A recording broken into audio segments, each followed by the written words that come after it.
Caríssimos, eu peço que vocês, no íntimo do coração de vocês, peçam ao Espírito Santo entendimento. E que o anjo da guarda de vocês vos guarde da ação do inimigo.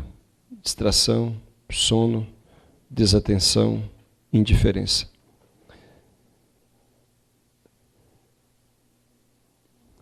O padre Paulo Ricardo, ele tratou um pouco da conjuntura, da situação da igreja, etc. E falou também sobre a necessidade de formar essa militância. Penso que desenhou bem o quadro de forma que a gente possa se posicionar melhor. E depois introduziu o assunto da consagração como remédio, como resposta a isto. E eu gostaria de aprofundar justamente neste tema. De suma importância que nós todos possamos sair daqui com uma determinação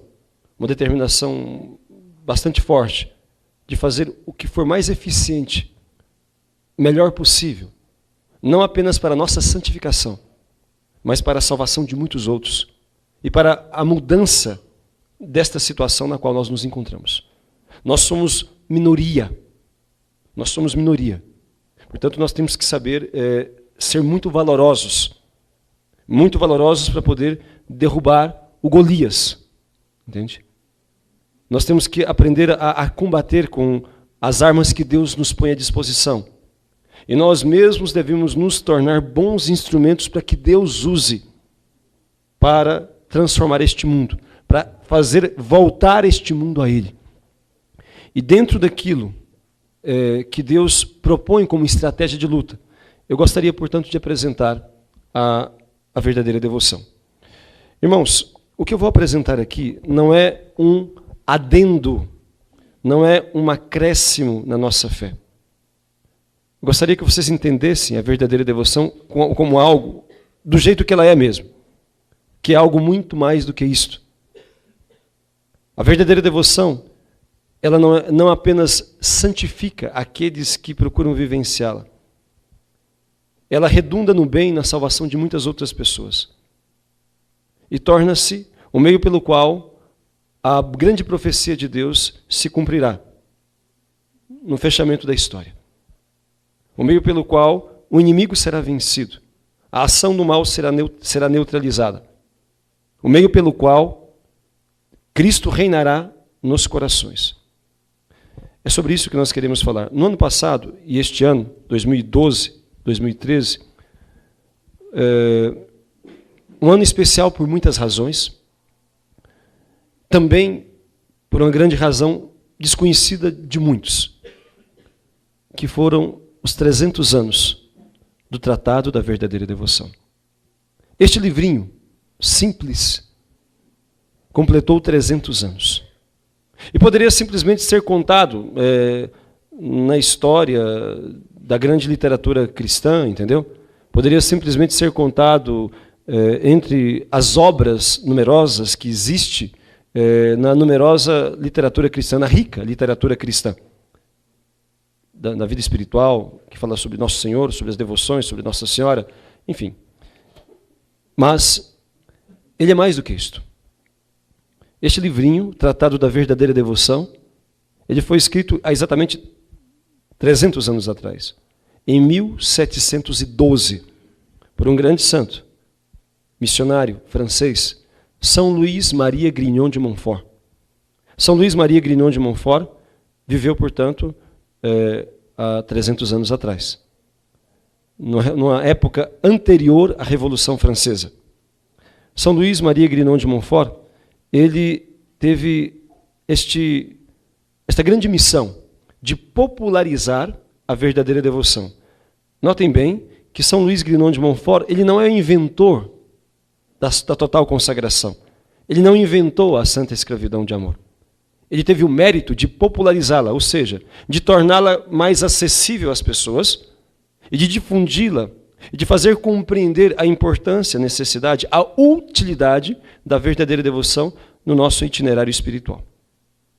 Irmãos, este livro, ele tem uma história muito particular, que a maior parte de vocês, creio que já conhece. Este livro, escrito em 1712, ele foi perseguido pelo diabo. Ele foi sufocado pelo demônio. O livro, o conteúdo dele. Na verdade, a ação do demônio tinha por objetivo destruir. Deus não permitiu. Mas, ao menos, esconder. O grande objetivo era que as pessoas não tivessem acesso ao conteúdo dele. Este livro, escrito em 1712, ele ficou no escondimento, por ação de Satanás, durante 130 anos. O Tratado da Verdadeira Devoção, escrito em 1712, ele desapareceu. São Luís, depois que o escreveu, 4 anos depois, ele morreu. Ele morre em 1716, sem publicá-lo. E o livro simplesmente desaparece. Poderia ser coincidência, né? Alguém esqueceu lá, perdeu, deixou lá em algum lugar, ninguém achou. Não foi bem assim. Poderia se interpretar desta forma se não tivesse sido registrado em visão profética o que o demônio faria para poder impedir que chegasse ao povo a verdadeira devoção. São Luís Grignon de Montfort, ele escreve o livro em 1712, depois de um atentado que ele sofreu. Sabem que São Luís, ele esteve com o Santo Padre em 1706. Ele morreu muito jovem, morreu com 43 anos, com 16 anos de padre. Com 43 anos, 16 anos de padre. E ele, quando foi ordenado em 1700, foi-lhe dada a missão de cuidar dos doentes e dos mendigos, e entre estes cuidados, ele realizava as missões. Então ele dividia o seu tempo entre a missão, evangelização, pregação, e o cuidado dos doentes, dos mendigos. Esta era a vida de São Luís Grignon de Montfort. Ele renunciou aos benefícios eclesiásticos, porque naquele tempo dele, ser padre era um grande benefício, quase um meio de sustentar a família, naquele tempo de carestia e de fome. Entendeu? E ele renunciou aos benefícios eclesiásticos, razão pela qual já naquele tempo não era bem visto pelo clero. Não era bem visto, porque a postura dele já era uma denúncia. Quer dizer, ele renunciou aos benefícios do clero, dizendo que eu não me fiz padre por causa disso. Entende? Não que com isso ele acusasse alguém, mas aqueles que entravam com esta mentalidade, e não eram poucos, se sentiam acusados pelo despojamento daquele santo. E ele, depois que foi ordenado, então, missões e cuidado dos pobres, dos mendigos, dos doentes abandonados. Quando foi em 1706, ele sai do norte de Roma, da França, melhor falando, sai do norte da França e vai até Roma, a pé. Uma peregrinação que durou alguns meses. E ali, em 1706, se encontra com o Papa Clemente XI. O Papa Clemente XI dá a São Luís a missão de retornar à França, porque ele queria ir para as missões, no estrangeiro. E o Papa diz, não, lá na sua região está florescendo, está pululando a heresia jansenista. A heresia jansenista que fez um grande estrago, sabe? E foi uma desgraça para a igreja, porque os jansenistas, eles eram muito virtuosos, entende? Eram pessoas castas, eram pessoas assim, devotas, entendeu? Eles acreditavam na Eucaristia. Acreditavam tanto na Eucaristia que eles diziam, ninguém pode comungar, ninguém é digno. Sim, mas eram rebeldes a Roma, não aceitavam a autoridade da igreja. Eram protestantes nesse sentido. Entendeu? Os jansenistas eram mais ou menos uma herança um pouco mitigada daquilo que foram os cátaros, os albigenses, no tempo de São Domingo de Gusmão. Quer dizer, ali mais ou menos há uns 500 anos antes. É uma espécie de herança, vai a mesma linha, de dizer que a matéria é má, que não se pode multiplicá-la, e assim por diante. Entendeu? Só que os cátaros foram muito mais adiante, né? Por causa disso, os cátaros, no tempo de São Domingo de Gusmão, eles matavam mulheres grávidas, entendeu? Eles destruíam propriedades, eles pregavam o suicídio por inanição, entendeu? E assim por diante. os cátaros. Foi por isso que começaram os processos da Inquisição. O Papa instaurou, porque o povo estava pegando esse pessoal e estava linchando, entendeu? Justiçamento com as mãos. E havia muitas injustiças. Quando o povo se imagine, chega uma pessoa na cidade, mata mulheres grávidas, não, um grupo mata mulheres grávidas. Então, só de alguém levantar a suspeita de que alguém pertencia àquela seita, o povo já ia e linchava. Então, estava ocorrendo muitas injustiças por causa disso. Gente inocente pagou só pelo fato de ser suspeito de pertencer à heresia cátara, etc. Então, o Papa disse, vamos instalar a Inquisição para poder fazer um processo, que as pessoas tenham a oportunidade de se defender, ou mesmo de se redimir, entendeu? De renunciar à heresia. Então, a Inquisição não é nada disso que o pessoal fala, esse monstro que apresentam para poder tirar a fé das pessoas, especialmente na universidade. Enfim, os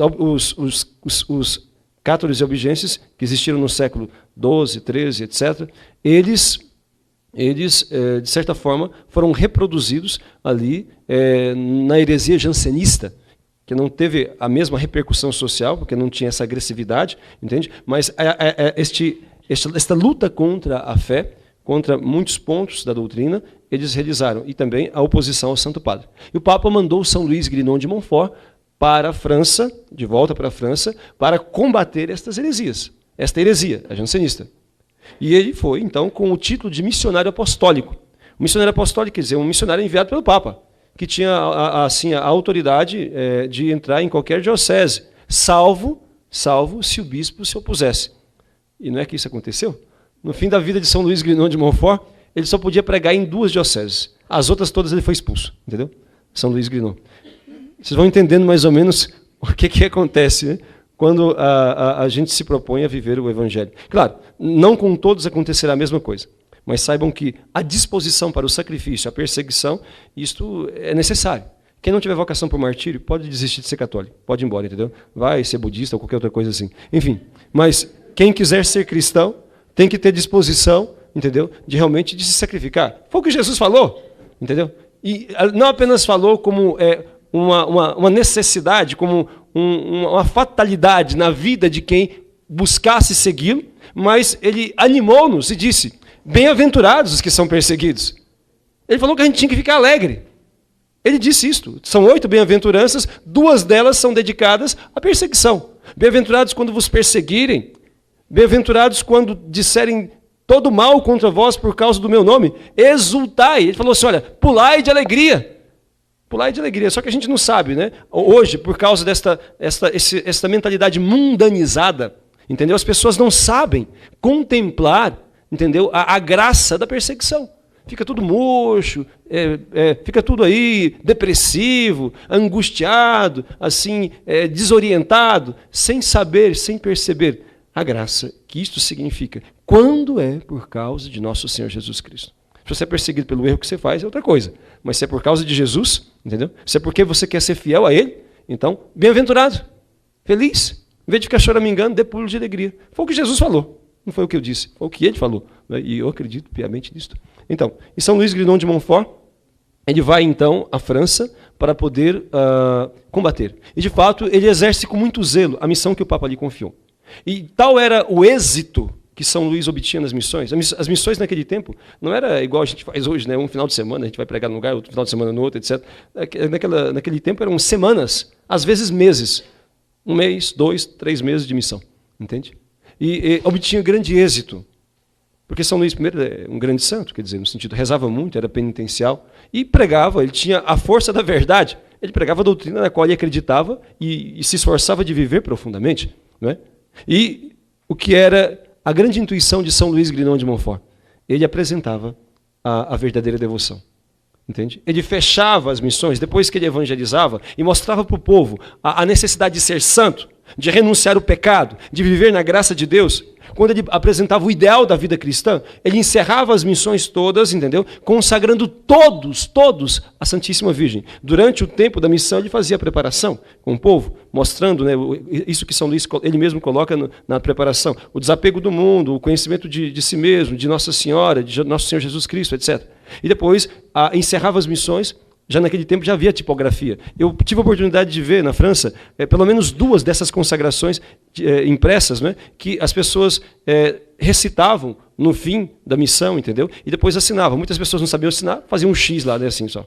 Então, e ele assinava embaixo. Está lá, via a assinatura dele nestas consagrações que eram feitas. Quer dizer, assim encerrava as missões. Entendeu?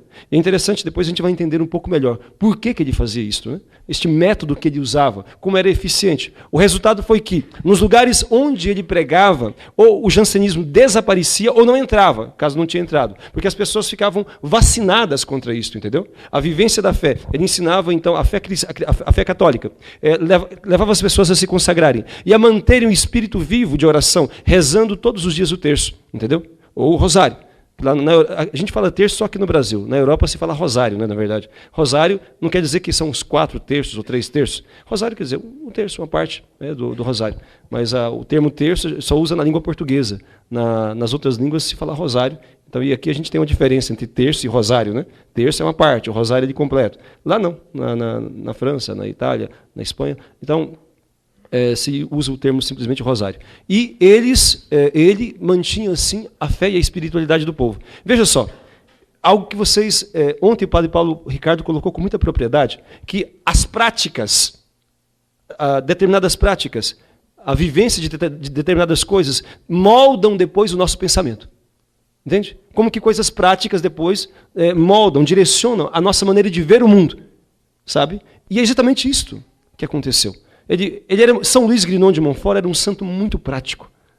Ele entendeu bem que a vivência de determinadas devoções levariam as pessoas a se manterem fiéis, manterem firmes na fé. Por isso, a consagração. Por isso, a reza do terço. Por isso, entendeu? A prática da piedade eucarística. Por isso, entende? A modéstia e assim por diante. Essas práticas levam as pessoas a se conservarem na fé. Elas podem não saber explicar a teologia, elas podem não saber nada de mentalidade revolucionária, elas podem não saber nada da teoria que está por trás de toda essa apostasia, mas elas se preservam de tudo isto nessas práticas de piedade, nessas práticas da fé. E aquilo molda o pensamento e o jeito de ser, porque não se trata apenas de um gesto exterior. Na verdade, é uma atitude interior que me move, entendeu? A praticar isto ou aquilo.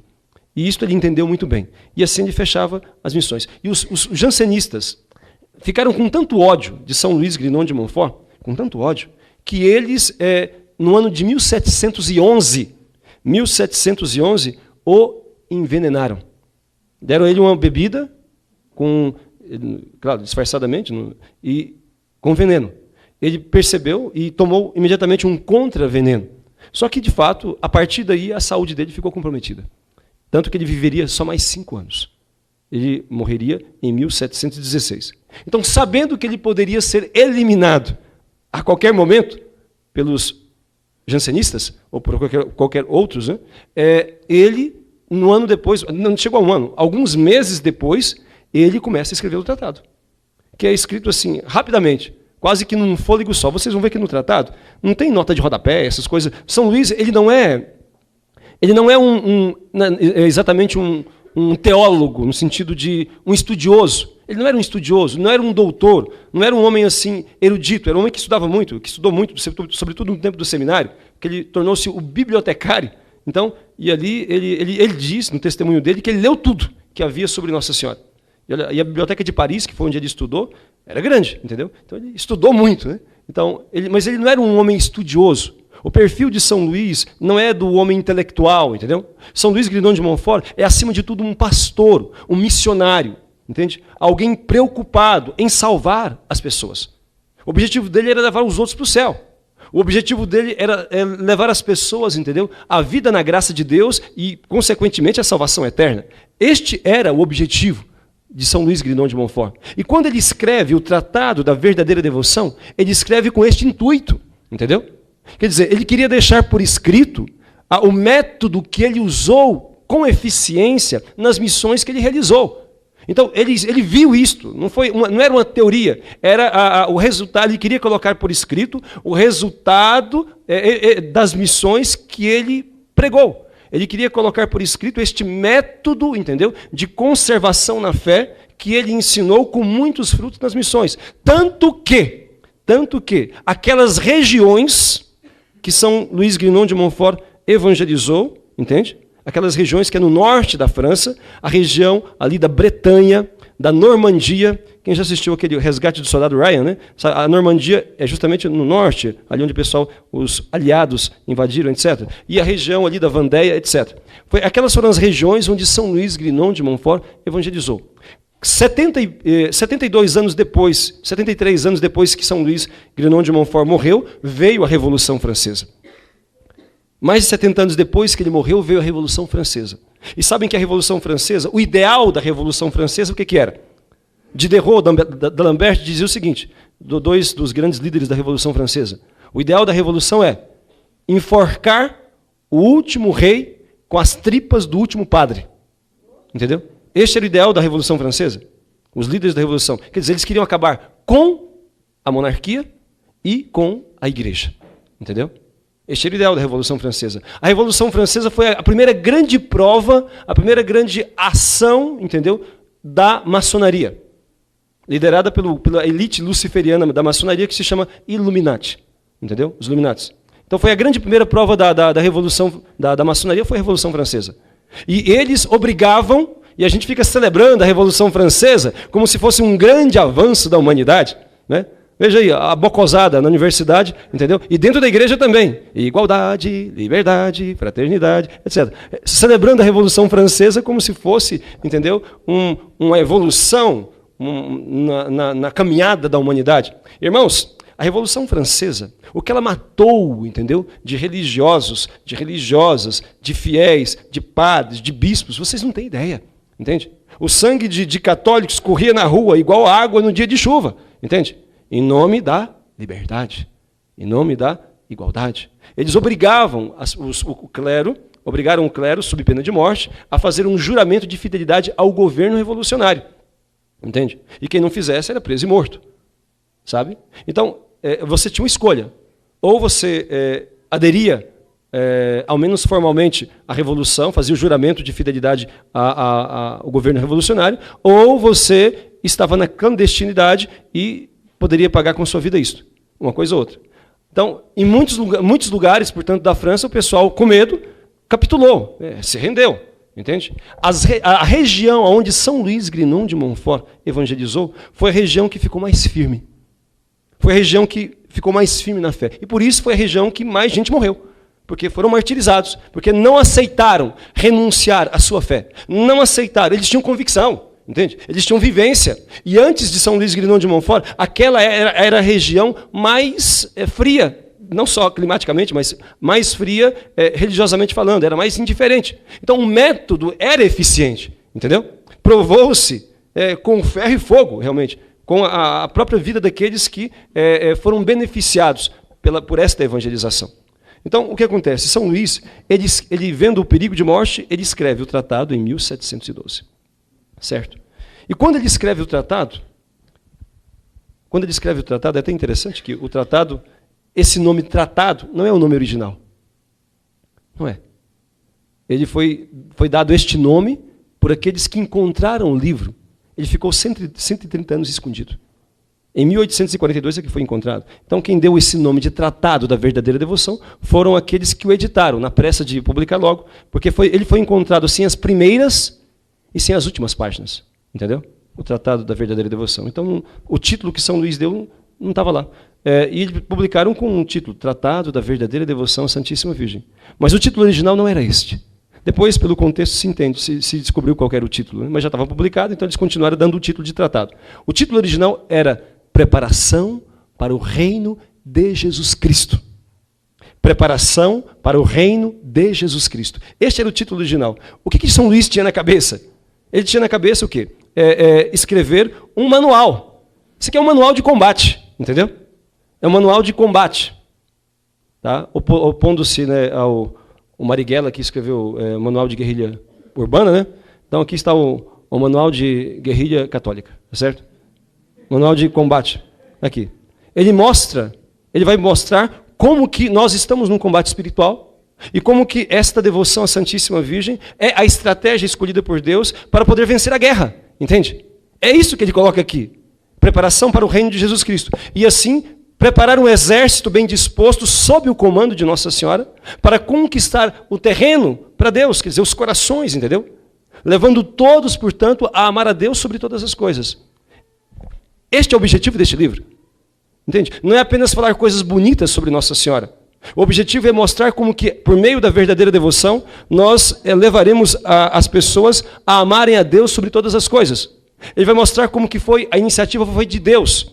A escolha foi dele mesmo, de fazer-nos todos nós dependentes da Santíssima Virgem, a fim de que, sob o comando dela, por ordem de Deus, nós possamos compreender melhor a vida espiritual, nós possamos alcançar esta graça, de fato, de amar a Deus com todo o coração, com toda a nossa mente, com toda a nossa alma, com toda a nossa força, com todo o nosso entendimento. Então, este é o objetivo. Só que a grande parte das pessoas não entendem o substrato, o que move. Muita gente, a maior parte daqueles que leem o tratado ou que ouvem falar dele, então apenas enxergam uma devoção que enriquece a nossa vida espiritual, etc. Não entendem o pano mais profundo, aquilo que ele é, na verdade. Não é? Embora, mesmo não entendendo, claro, só o fato de fazer a consagração se beneficia. Mas a coisa é ainda muito mais ampla do que aquilo que se pensa. Muito mais ampla do que aquilo que se apresenta comumente, entendeu? Então, São Luís Grignon de Montfort escreve o Tratado da Verdadeira Devoção para que pudesse servir de manual neste combate espiritual. E quando ele está escrevendo, se vocês perceberem, peguem o tratado. Lá no número 112, o Tratado da Verdadeira Devoção. Tá? Ele vai falar primeiro sobre os fundamentos teológicos da verdadeira devoção. Depois ele vai falar sobre as falsas devoções, lá no número 100, 101, 2, etc. E depois, São Luís Grignon de Montfort, a partir do número 105, ele vai falar sobre as notas características da verdadeira devoção. Ele vai explicar o que é a verdadeira devoção. Vai dizer, olha, que a verdadeira devoção é interior, eterna, é santa, é constante, é desinteressada. Ele vai dizer o que é a verdadeira devoção. E dá ali em resumo as notas características da verdadeira devoção.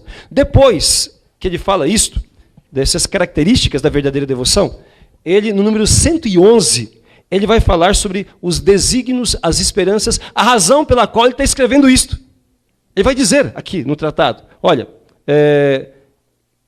que ele escreve este livrinho para que, caindo nas mãos de pessoas bem-nascidas, ele entende por bem-nascidas, quer dizer, pessoas desejosas de serem santas, entendeu? Possam, então, assim, indo a Maria, serem formadas por ela, de forma que a presença de Nossa Senhora na alma atraia o Espírito Santo.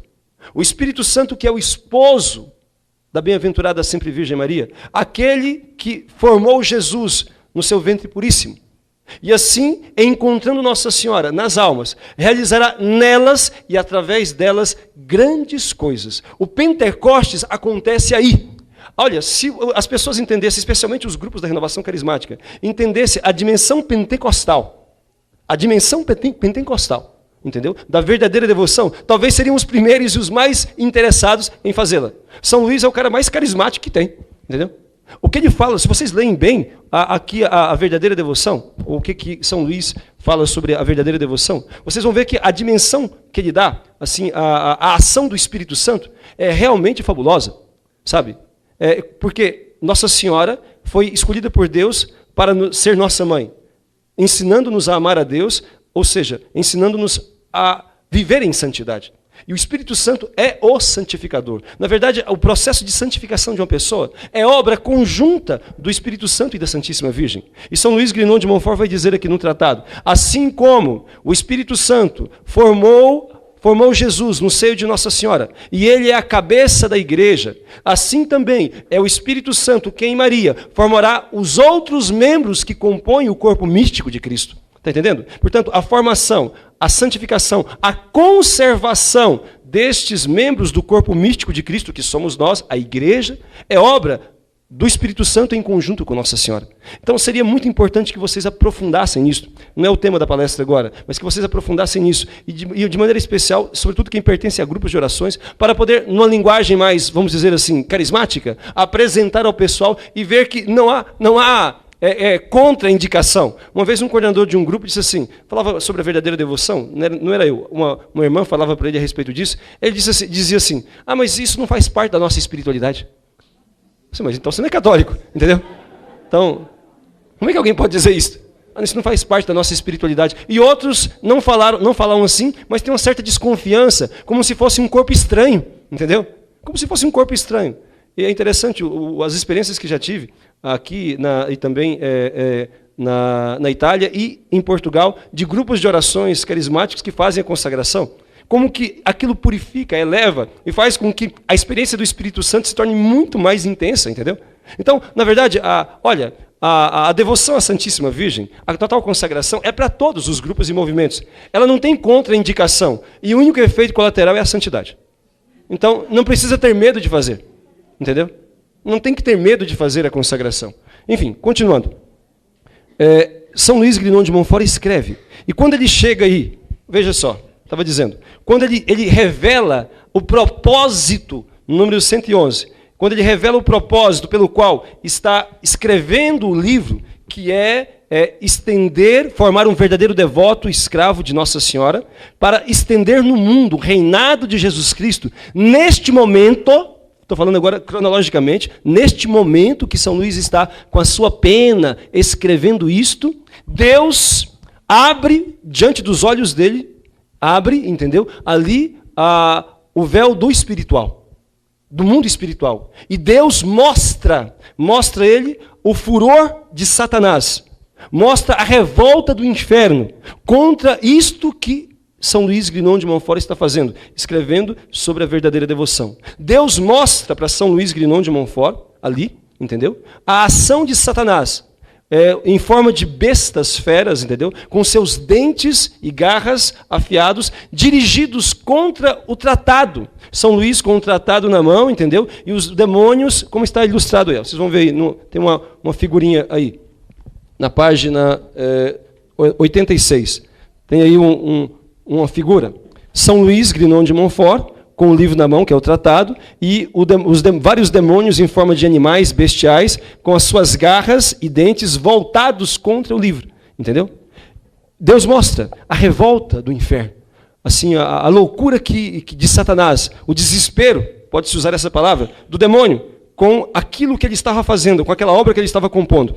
E é interessante, prestem muita atenção nisso aqui, é muito interessante que São Luís, ele para de continuar o tema que ele estava escrevendo e ele começa a narrar a visão que ele estava tendo. Ele registra por escrito. E diz, não é? O que o demônio... Ele vai dizer aqui, olha, vejo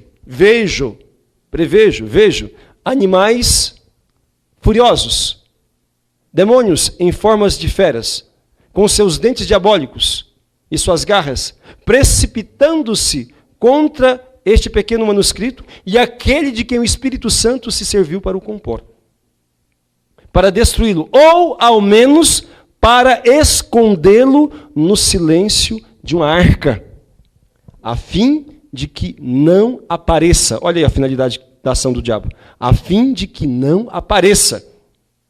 E São Luís, longe de ter medo, como muita gente tem medo, eu já encontrei pessoas que tinham medo de fazer a consagração, porque ele fala aqui, perseguirão a mesmo aqueles que o lerem e o puserem em prática. Aí o São Luís diz assim, tanto melhor. E isso me dá a viva esperança de um bravo e destemido batalhão, de valorosos soldados, de ambos os sexos. Irmãos, quando ele fala de ambos os sexos, vocês não sabem o que isso significa. Para nós hoje isso é normal ouvir isso. Mas naquele tempo, olha, não tinha mulher apóstolo não, entendeu? Nem freira. Tudo tinha que estar lá, só clausura que havia. Nessa modalidade de irmãs missionárias não tinha não. Com raríssimas exceções, como eram as irmãs de caridade, lá, mas para cuidar de doentes. Entendeu? Mas freiras missionárias, isso não existia. Muito menos, então, mulheres leigas, etc. Inimaginável. Então, ele antecipa, quando ele fala isso, ele antecipa, entendeu? Um período em que as pessoas não ainda pensavam, não vislumbravam. Ele fala, prevejo um bravo e destemido, um batalhão de bravos e destemidos soldados, valorosos, de ambos os sexos. Está entendendo, mulherada? Vamos ver. De ambos os sexos, que combaterão o demônio, o mundo e a natureza corrompida, nos tempos perigosos, que mais do que nunca se aproximam. Ele falava isso há 300 anos atrás. Os tempos perigosos que mais do que nunca se aproximavam, já chegaram. São os tempos que nós estamos vivendo. São os tempos que nós estamos vivendo agora. Entendeu? Portanto, irmãos, a profecia está se cumprindo. Entende? Está se cumprindo. Agora, a pergunta é, por que o demônio teve tanto ódio? Medo. O primeiro sentimento, na verdade, é de medo, pavor daquilo que São Luís Grignon de Montfort escrevia. Inclusive, interessante, se vocês pegarem o Devocionário da Fraternidade, na capa, esse aqui está muito velhinho. Alguém tem um devocionário aí? Por favor, irmãos. Aqui. Aqui tem na capa de trás, tem uma imagem de São Luís Grignon de Montfort. Esta imagem está em Roma, na Basílica de São Pedro. Quem já foi lá, ou se algum de vocês for lá, na entrada, na Basílica onde o Papa celebra a Missa do Galo, na entrada principal, no corredor principal, entendeu? Está lá essa imagem. Na segunda coluna do lado esquerdo, em cima, nessas colunas que tem, direita e esquerda, estão imagens de santos fundadores. E entre eles, São Luís Grignon de Montfort, que foi fundador de 3 congregações. Uma de padres, uma de irmãs e uma de irmãos, certo? E está lá esta imagem de São Luís, que essa imagem ilustra exatamente esta visão. A imagem é São Luís Grignon de Montfort, com a cruz na mão da missão, né? E ele está pisando no capeta. Está aqui, pisando em Satanás. Está aqui a imagem. A imagem grande, assim. A imagem deve ter o que mais ou menos uns 2,5 metros, 3 metros. Imagem grande. Pisando em Satanás. E Satanás tem um livro na mão. E no livro, não dá para ler bem, mas lá mais de perto, numa imagem ampliada, o livro é o Tratado da Verdadeira Devoção. Quer dizer, lá em Roma, no Vaticano, na Basílica São Pedro, tem um livro, tem uma imagem ilustrando, entendeu? Esta visão mística que São Luís Grignon de Montfort teve. Só para dizer que a igreja leva a sério isso também, entendeu? Está entendendo? Porque não é algo, não é uma fantasia, simplesmente. Está lá. Quer dizer, o demônio tentando destruir, rasgar o Tratado da Verdadeira Devoção. Por quê? A pergunta é, por quê? De quem quer? Por que isto apavorou tanto o inferno? Por que o demônio teve tanto medo? Por que alvoroçou de tal forma Satanás? Este escrito de São Luís Grignon de Montfort. Afinal, quantos livros bons já haviam sido escritos, né? Quantas coisas maravilhosas para a vida espiritual já haviam sido escritos? Por que esse livrinho, tão simples, causou tanto pavor ao demônio? Sabem por quê? Não? Por causa da profecia. Existe uma profecia. No Antigo Testamento. Existe uma profecia que foi feita há milhares de anos atrás. Em Gênesis 3,15. Onde, depois do pecado do homem, quando Deus distribuiu os castigos, Deus dirigiu-se à serpente, ao demônio, e disse: porém, ódio, inimizade, entre ti e a mulher, entre a tua descendência dela. Ela, a mulher, e a sua descendência, te esmagará a cabeça. Irmãos, e tu armarás ciladas contra o seu calcanhar. Infelizmente, a tradução da Ave Maria é péssima nesse sentido aí. E da maior parte das Bíblias. A pior que tem é aquela pastoral, é ruim demais. Enfim, agora, mas a tradução correta, há pouco tempo eu lia a tradução do João Batista Figueiredo, muito boa, entendeu? De um sacerdote, doutor em Sagrada Escritura, que antes era a tradução típica, a mais bem feita para a língua portuguesa. Então, aí estava lá exatamente, a tradução correta como São Luís coloca no tratado. A tradução correta é esta que acabei de falar. Eis que... João Batista Figueiredo, se não me engano. É uma tradução antiga. Hoje, enfim, essas traduções novas, há muitas modificações, entendeu? Enfim, E lá dizia, quer dizer, aqui a Ave Maria, se vocês pegarem, está escrito o seguinte, ela te ferirá a cabeça e tu ferirá o seu calcanhar. Deus falando para o demônio. Não, ferirá a cabeça coisa nenhuma. Ela te esmagará a cabeça. O verbo lá em hebraico é esmagar, entendeu? Ela te esmagará a cabeça. E depois, a ação do demônio contra a mulher não é ferir, entendeu? Porque o demônio não tem acesso. A mulher é quem? É Nossa Senhora.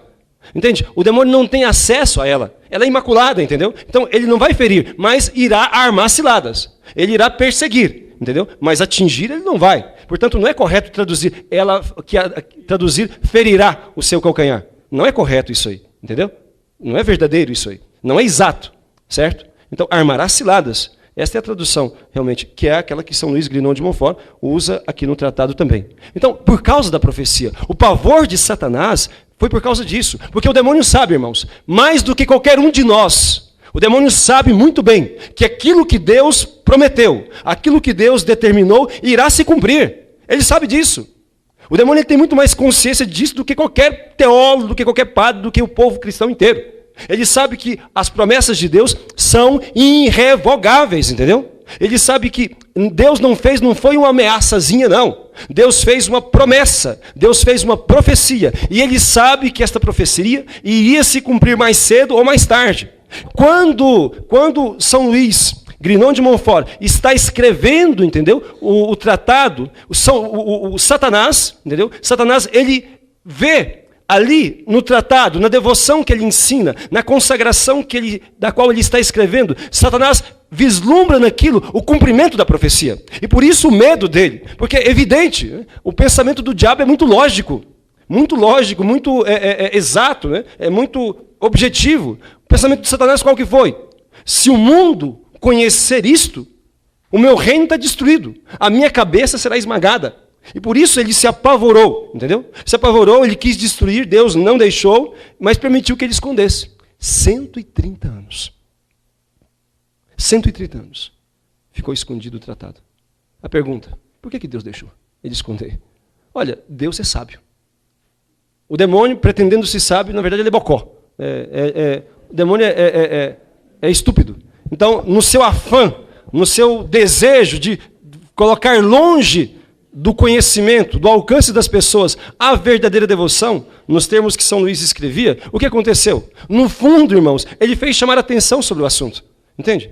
Ele fez chamar a atenção, ele fez os olhos se voltarem. Porque se o demônio aplicou tanta energia, preocupou-se tanto, se foi algo que causou tanto temor ao inferno, é sinal de que aquilo é muito bom, é sinal de que aquilo é muito eficiente. E ele nos revela, sem querer, a arma com a qual nós iremos derrotá-lo, o meio com o qual nós iremos destruí-lo. É por isso que São Luís Grignon de Montfort, na primeira frase do Tratado da Verdadeira Devoção, ele vai dizer: foi por intermédio da Santíssima Virgem Maria que Jesus Cristo veio ao mundo.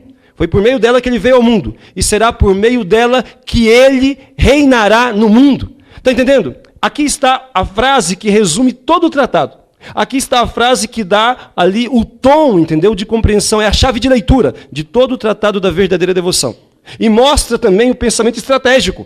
Entende? Quer dizer, foi por intermédio de Nossa Senhora que Jesus Cristo veio ao mundo. E é por meio dela que ele vai reinar no mundo. Aí vocês vão compreender um apelo, uma profecia, mais do que profecia, um apelo de Nossa Senhora em Fátima. Quando ela, 200 anos depois que São Luís Grignon de Montfort morreu, Nossa Senhora apareceu em Fátima, ele morreu em 1716, ele aparece em 1917, Nossa Senhora aparece em 1917, dizendo a mesma coisa que São Luís, dizendo: meu filho quer estabelecer no mundo, a devoção ao meu Imaculado Coração.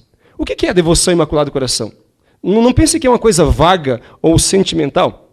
A devoção ao Imaculado Coração é aquela devoção que Jesus quis que nós tivéssemos para com a sua mãe, quando ele nos deu Maria por mãe, entendeu? Não é algo diferente, é aquela devoção que ele mesmo estabeleceu. Irmãos, a consagração, ela, embora popularizada e difundida por São Luís de uma maneira espetacular, não nasceu com São Luís Grignon de Montfort. É muito anterior, é bíblica, entendeu? Bíblica? Sim. Pegue a sua Sagrada Escritura. Abra lá em São João, no capítulo 19, versículo 26. Capítulo 19, versículo 26. Quando Jesus na cruz, ele estabelece este vínculo entre nós e a sua Mãe Santíssima. Está ali, entendeu? Está ali, diz a Bíblia, de pé. Nossa Senhora, outras mulheres e o discípulo que ele amava. Jesus se dirige ao discípulo amado e diz: filho, eis aí a tua mãe. Filho, eis aí a tua mãe. E se dirige a Nossa Senhora, e diz: mulher, eis aí o teu filho. Irmãos, vocês sabem o que significa isto? Isto vai muito além daquilo que possa à primeira vista parecer. Entende? Muito além. Muito além. E digo usando as palavras da igreja, não é interpretação pessoal. Usando as palavras do magistério da igreja. Entende? O que Jesus está fazendo quando ele entrega São João a Nossa Senhora? Ele está não apenas entregando São João, mas aquilo que ele representava. Ele era bispo. Ele já tinha sido ordenado, entendeu? Ali ele representa a igreja. E quem diz isto é a própria igreja. Por isso que o Papa Paulo VI, no Concílio Vaticano II, ele proclamou Nossa Senhora mãe da igreja, interpretando justamente esta passagem bíblica, entendeu? Esta passagem bíblica. Porque se entende que São João ali, ele representava a igreja inteira. Portanto, quando Cristo, ele entrega o apóstolo, ele entrega cada um de nós. Ele está entregando a igreja inteira aos cuidados de Nossa Senhora. O que é entregar aos cuidados de? O que é? O que significa isso? É entregar para. O que é isto? Outra palavra para traduzir isto. Consagrar. Simplesmente isso, entendeu? Consagração é isso, irmãos. Quando alguém vier xaropar vocês, entendeu? Ficar falando aí, pra que esse negócio de consagração, entendeu? Alguém ou protestante ou com a cabeça protestantizada, como é o caso de boa parte dos católicos hoje, inclusive muitos sacerdotes.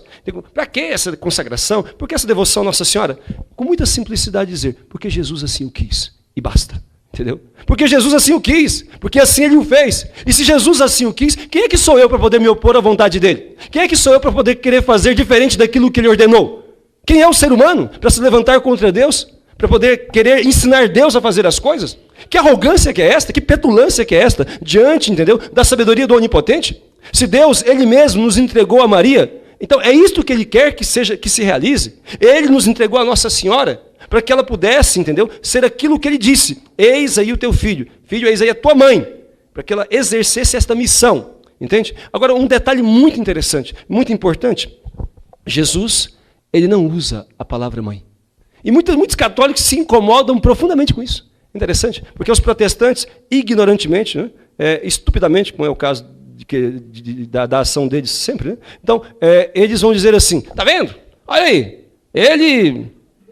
nem se importava para ela, nem chamava ela de mãe, olha lá. Então, veja, ele não tinha essa coisa aí que vocês têm com a Maria, não. Veja, ele tratava com indiferença, etc. Nem de mãe ela chama. Estúpidos. Não sabem que esta palavra, mulher, vocês não devem se incomodar por Jesus não ter chamado Nossa Senhora de mãe nessa ocasião. Entende? Ele chamava sempre, mas nessa ocasião era necessário que ele dissesse mulher. Entende? Era necessário. Por quê? Por quê? Que era necessário que ele dissesse mulher, eis aqui o teu filho. Parece até indelicado, mas não é, irmãos. A palavra mulher, ela é precisa. É uma palavra técnica, muito bem colocada. Porque ele tinha que identificar a mulher da profecia. Ele tinha que fazer com que nós compreendêssemos que aquela mulher que foi profetizada em Gênesis 3,15 era a sua Mãe Santíssima.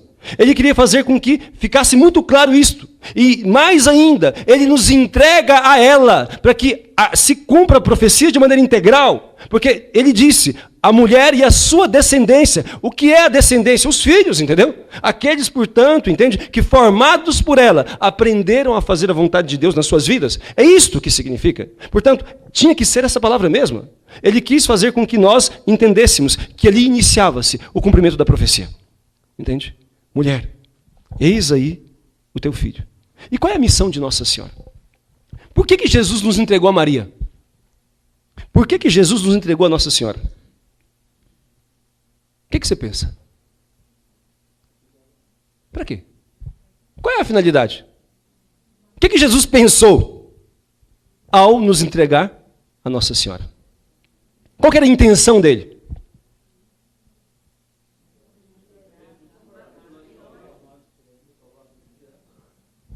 A intenção de Cristo era uma só. Para que ele veio ao mundo? Ele veio para nos salvar. E ao nos entregar a Nossa Senhora, a intenção é que nós nos salvássemos. Alguém pode dizer, mas para aí, quem nos salva não é Jesus? Sim, é Jesus e só Jesus. É por isso mesmo. Só que a salvação não é uma coisa mágica e automática. Jesus, ele fez a parte dele. Ele morreu na cruz, pagou o preço pela nossa salvação. Agora, há uma parte que compete a nós. Entende? Há uma parte que compete a nós. Ou é assim que o fato de Jesus ter morrido na cruz já é garantia automática de que todos se salvem. É assim? Então, não precisa fazer mais nada. Jesus já fez a parte dele, então, se fosse assim, que o fato de Jesus ter morrido na cruz já significa automaticamente a salvação de todos, nem precisava de igreja. E o que a gente está fazendo aqui seria uma imensa palhaçada, né? Como diz São Luís, como diz São Paulo, nós seríamos os mais dignos de dó de todos os homens. Entende? Então, o fato de Jesus ter morrido na cruz para nos salvar, não significa que automaticamente todos se salvarão. Existe uma parte que corresponde a nós. A redenção objetiva foi realizada, ou seja, Cristo, ele proporcionou a todos nós a graça da salvação. Mas é necessário que nós a queiramos também. É necessário que nós façamos por merecer a graça que ele proporcionou a todos nós. Se Cristo não tivesse morrido na cruz para nos salvar, todos nós iríamos para os quintos do inferno. Ninguém se salvaria, porque não existe ninguém que seja bom o suficiente para poder se salvar. Nem Nossa Senhora se salvaria, entendeu? Porque ela também foi salva, entende? Todos foram redimidos por Cristo, está entendendo? Ninguém é bom o suficiente para merecer a sua salvação. É graça e dom de Deus. Mas, junto com este dom que foi proporcionado a todos, há uma parte que deve corresponder. Então, nós por nós mesmos não mereceríamos, entende? Mas nós temos que fazer por merecer. E unindo-se o nosso esforço com o dom que Deus nos deu, aí o homem alcança a salvação. Em síntese, aquilo que o grande Santo Agostinho dizia: Deus criou o homem sem a ajuda do homem, mas não o salvará sem a sua cooperação. Há uma parte que compete a nós. Qual é a parte que compete a nós? O que nós temos que fazer para nos salvar? Nós temos que amar a Deus. Amar a Deus, é isso que nós temos que fazer. Nós temos que amar a Deus. A parte que nos compete é esta, irmãos. Amar a Deus. Agora, o problema está na interpretação do que significa amar a Deus. Hoje, a grande parte dos pregadores, a grande parte daqueles que estão na igreja, etc., tem uma interpretação completamente errada e distorcida do que seja amar a Deus. Entende? Desviam-se daquilo que é o sentido que o próprio Evangelho, que o próprio Cristo nos deu, e São João depois nas suas cartas explicita também. O que é amar a Deus, irmãos? Para nós nos salvarmos, nós temos que amar a Deus. Agora, o que é amar a Deus? É isto. Amar a Deus é fazer a vontade de Deus. Amar a Deus não é um sentimento. Não é uma teoria, uma filosofia, entendeu? Amar a Deus não é nada de teórico. Amar a Deus é uma praxis. Amar a Deus é uma atitude, é uma escolha. Eu demonstro que amo a Deus quando eu escolho fazer a vontade de Deus na minha vida. A demonstração do amor de uma pessoa para com Deus é realmente esse esforço de obediência aos seus mandamentos. E quem é que diz isso? O próprio Cristo. Pega lá o Evangelho, no capítulo 15, versículo 14, entendeu? Não precisa abrir não. Mas depois vocês peguem e leiam. Então, o que diz lá? Aquele que me ama, obedece os meus mandamentos. E isto é amar a Deus. São João chega a dizer, explicitando mais ainda, lá na sua primeira carta, diz o seguinte, olha, aquele que diz que ama a Deus, mas não obedece os seus mandamentos é mentiroso, entendeu? Esta comunhão com Deus, esta amizade, este amor de comunhão, esta amizade com Deus, ela é condicionada à obediência, entendeu? Nós só seremos salvos, o que nos levará para o céu? O fato de vivermos e morrermos na sua graça. Ou pelo menos morrermos na sua graça. Ou seja, unidos a Ele. Quem morre na graça de Deus vai para o céu, mesmo que passe no purgatório um bom tempo. Quem morre fora da graça de Deus, ou seja, com pecado mortal, vai para o inferno. Entende? O ingresso de entrada no céu chama-se graça de Deus, vida de comunhão com Ele. Este é o ingresso. Sem isto, não entra. Não existe jeitinho brasileiro que te faça entrar no céu se você não tiver a graça de Deus. Porque diante de Deus, como diz o grande São Francisco de Assis, diante de Deus, cada um é o que é e mais nada.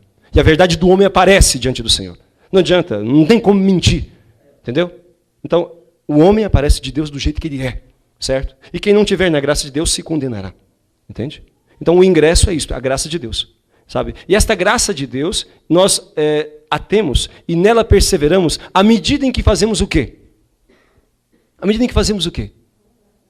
À medida em que nós obedecemos os seus mandamentos. Sim, à medida que fazemos a vontade de Deus. Qual é a vontade de Deus? Está expressa nos mandamentos. Está expressa, entendeu? Naquilo que a igreja ensina. Entende? Então nós viveremos e perseveraremos na graça de Deus à medida em que nós obedecermos a Deus. E o que isso tem a ver com a devoção à Nossa Senhora? Tudo. Simplesmente tudo. Aí vocês vão entender por que Jesus nos entregou a Nossa Senhora para que nós sejamos salvos. Então nós seremos salvos se nós amarmos a Deus. Qual é a missão de Nossa Senhora? A missão de Nossa Senhora é nos ensinar a amar a Deus.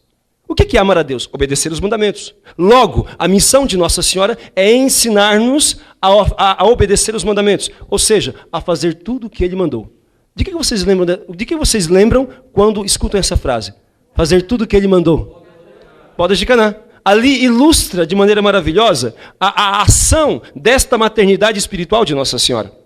Ilustra de maneira maravilhosa como Nossa Senhora exerce esta maternidade. Ela conduz, entendeu? Conduz-nos ao conhecimento e à realização da vontade de Deus em nossa vida. Ou seja, ela nos ensina a amar a Deus. Ela nos faz compreender que a vontade de Deus é infinitamente superior, que o plano de Deus é melhor do que o nosso ou daquilo que o mundo propõe, entendeu? Ela nos faz compreender que Deus deve ser amado sobre todas as coisas e que nisto consiste a nossa felicidade. Ela nos faz perceber que viver em comunhão com Jesus é o maior bem que nós podemos possuir, entendeu? Esta é a missão. Jesus nos entrega a Nossa Senhora a fim de que ela nos ensine a amá-lo, entende? Não é para parar em Maria Santíssima simplesmente, é nela ir a Cristo de maneira mais perfeita, entendeu? O problema dos protestantes e daqueles católicos que têm a cabeça protestantizada é justamente isto. Eles pensam o quê? Que Nossa Senhora é concorrência de Jesus. Que indo a Maria, então Jesus fica de lado, entendeu? Entende? E eles têm frases assim de efeitos que se a pessoa não tiver uma fé estruturada, ela balança, ela desequilibra. Por exemplo, há pouco tempo, um padre falou isso, hein? Um padre, com a cabeça protestantizada. Para que ir a Maria se nós temos Jesus? Por que ir ao funcionário se eu posso ir direto ao patrão? É forte isto. Se a pessoa não tiver uma catequese bem feita, ela fica abalada, entendeu? Porque parece tão lógico, né? Aí você tem que voltar-se e dizer, olha, com muita tranquilidade, diz, olha, eu vou direto a Deus, só que eu não faço como você. Não se trata de colocar Nossa Senhora no lugar de Deus, não se trata de trocar Deus por Nossa Senhora. Se trata de ir a Deus, só que não sozinho. Eu vou direto a Deus, só que eu vou acompanhado, e muito bem acompanhado, com a minha mãe do céu. E por isso eu obtenho com mais facilidade as graças de que preciso, entendeu? Então, eu vou direto a Deus, entendeu? Eu vou direto ao patrão, mas acompanhado com a mãe dele. Como será mais fácil, portanto, obter a graça? Sozinho ou acompanhado com aqueles que têm merecimento diante dele? Entende? Portanto, não se trata de colocar Nossa Senhora no lugar de Deus. Mas é importante responder essa objeção para que vocês mesmos fiquem muito tranquilos em vossos corações. Entende?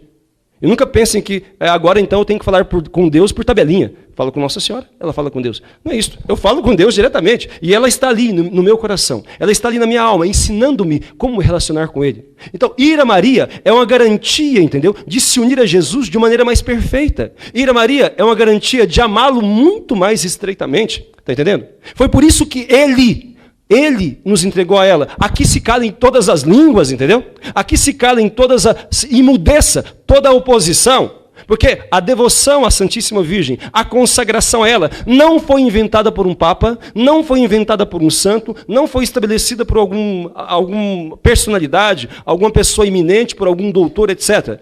A consagração à Santíssima Virgem, ela foi estabelecida pelo próprio Cristo. Eis aí a tua mãe. Entende? E ele nos entregou a ela. Mulher, eis aqui os teus filhos. Quem falará contra isto?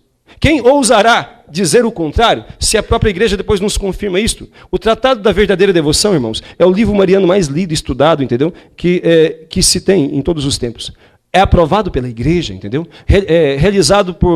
Vivenciado por muitos, numerosos santos. Quase todos os papas dos quais tem notícia, todos eles fizeram isso aqui, entendeu? A verdadeira devoção. O último papa canonizado, sabe quem foi? O último papa canonizado, São Pio X. Ele viveu de maneira tão intensa essa devoção, escreveu uma encíclica, Ad Illum, que é quase que um resumo do tratado. Jesus nos entrega a Maria, portanto, com uma razão muito prática, entendeu? A razão é esta, a nossa salvação, que ela nos ensina a viver de tal modo cumprindo em nossa vida os mandamentos do Senhor, que nós mereçamos a eterna salvação. Foi por isso que Satanás teve tanto pavor. Porque, na verdade, irmãos, este esmagar a cabeça da serpente, nós podemos falar de duas formas. De uma forma ordinária e de uma forma escatológica. Quer dizer, de ordinária é aquilo que acontece no dia a dia. Quer dizer, esmagar a cabeça da serpente. O que é isto? É rejeitar as suas seduções. Nós esmagamos a cabeça do demônio quando nós dizemos não. Quando nós dizemos não à sua ação. Quando nós dizemos não à sua sedução. Quando nós dizemos não às suas propostas, entendeu? Quando você, orientado por Maria, você faz tudo o que Jesus mandou e rejeita as obras de Satanás, entendeu? Você está esmagando a cabeça de Satanás, está entendendo? Isto é o exercício da maternidade espiritual de Nossa Senhora. E como ela recebeu de Deus, veja só, ela recebeu de Deus a missão de esmagar a cabeça da serpente, portanto, ela está simplesmente cumprindo a ordem que o Senhor lhe confiou. Entende? Portanto, ela ensinando-nos a fazer a vontade de Deus e descobrindo a ação, a maldade, a malícia do inimigo, ela nos ajuda, portanto, a rejeitar as suas obras e a cumprir sempre a vontade do Senhor. Ou seja, ela nos ajuda, nos ensina a amar a Deus. Foi por isso que o demônio teve tanto medo. Ele não quer ter a sua cabeça esmagada, nem a nível da vida pessoal e espiritual de cada um, e nem a nível escatológico. Quando eu falo escatológico, essa palavra pode parecer difícil para alguns, significa o desfecho da história humana, entendeu? Quando, de fato, o demônio a ação dele será neutralizada. E isso se dará por meio da popularização da verdadeira devoção. Meus amados irmãos, então nós temos aí uma razão muito grande e muito forte, não apenas para vivenciar, mas para difundir a verdadeira devoção ao mundo inteiro. Está entendendo? Quer dizer, se trata, não é apenas o que vocês precisam compreender bem, que não se trata apenas de uma devoção a mais, uma devoção qualquer. Não se trata disso. Se trata do método que Deus escolheu para poder santificar o seu povo e salvar muitos outros mais. E vou explicar este ponto agora. E por isso, esta consagração, ela é para todos. Ela não se limita, entendeu? A um movimento, a uma comunidade, a uma congregação, a um grupo particular. Esta consagração é para todos os batizados, entendeu? Todos aqueles que querem ajudas para serem santos. Nós queremos amar a Deus. Aqueles que, pelo menos, que estão na igreja, que têm consciência do que é a santidade, eles querem amar a Deus. Eles querem fazer a vontade de Deus. Mas nós temos dificuldades ou não? Entende? Foi por isso que Deus nos deu uma mãe. Entende? Nós temos dificuldades. Mesmo sabendo lá os mandamentos, as exigências do Senhor, nós temos dificuldades, entendeu? Temos muita dificuldade, nós somos limitados. Ainda mais essa geração que foi muito afetada por toda essa mentalidade mundana, por todo este afastamento do sagrado, por toda esta perca dos valores, por todo este empobrecimento espiritual. Essa geração tem uma dificuldade maior ainda. Então, mais ainda necessidade tem de se colocar debaixo dos cuidados de Nossa Senhora. Ela é mãe, no sentido técnico da palavra. Ela tem a missão de formar, de educar, entendeu? De acompanhar cada estágio do nosso desenvolvimento espiritual, ensinando-nos tudo o que é necessário para que nós possamos atingir uma maturidade espiritual, a estatura da idade de Cristo, ou seja, essa maturidade espiritual. No que consiste a maturidade espiritual? Este amor a Deus sobre todas as coisas. Não significa impecabilidade, mas significa amor a Deus sobre todas as coisas, de forma que nós tenhamos de tal forma Deus como centro de nossa vida, que nós não queiramos jamais perder a união com Ele, nós não queremos jamais perder a graça dEle, nós jamais queremos perder esta unidade com Ele por causa das outras coisas do mundo, entendeu? Significa uma centralidade eucarística. A pessoa que chegou a esta maturidade espiritual torna-se uma alma eucarística, entendeu? Quer dizer, alguém que sabe que a Eucaristia é tudo, porque é Deus, entende? É alguém que chegou à consciência de que não pode viver sem a Eucaristia. Alguém que chegou à consciência de que é melhor perder o braço, a perna, o emprego, a saúde, é melhor perder a vida, se fosse necessário, do que perder a graça e a comunhão com Deus, entendeu? É isto. Alguém que chegou a esta maturidade espiritual, que está disposto a sacrificar o que for necessário. Aquela pessoa que vai, então, gostava de novela, mas agora ela vai deixar isso porque sabe que isso desagrada a Deus. A pessoa que gostava dessas roupas apertadas, essas calças apertadas que vocês gostam de usar, entendeu? Então, porque vai deixar, porque não agrada a Nossa Senhora. Ela sabe que Nossa Senhora, que é pecado participar de carnaval, boate, discoteca, essas coisas. Então, ela sabe que Deus não quer. Ela chegou à maturidade espiritual. Ela sabe que Deus não quer, então ela não vai fazer mais. Pelo menos vai lutar. Tentação vai ter. Uai, nós somos humanos, somos fracos, tentação nós temos, mas graças a Deus, ninguém é obrigado, entendeu, a obedecer às tentações do diabo. Ninguém é obrigado a fazer o que o diabo quer, entendeu? Nós temos a liberdade para escolhermos Deus, entendeu?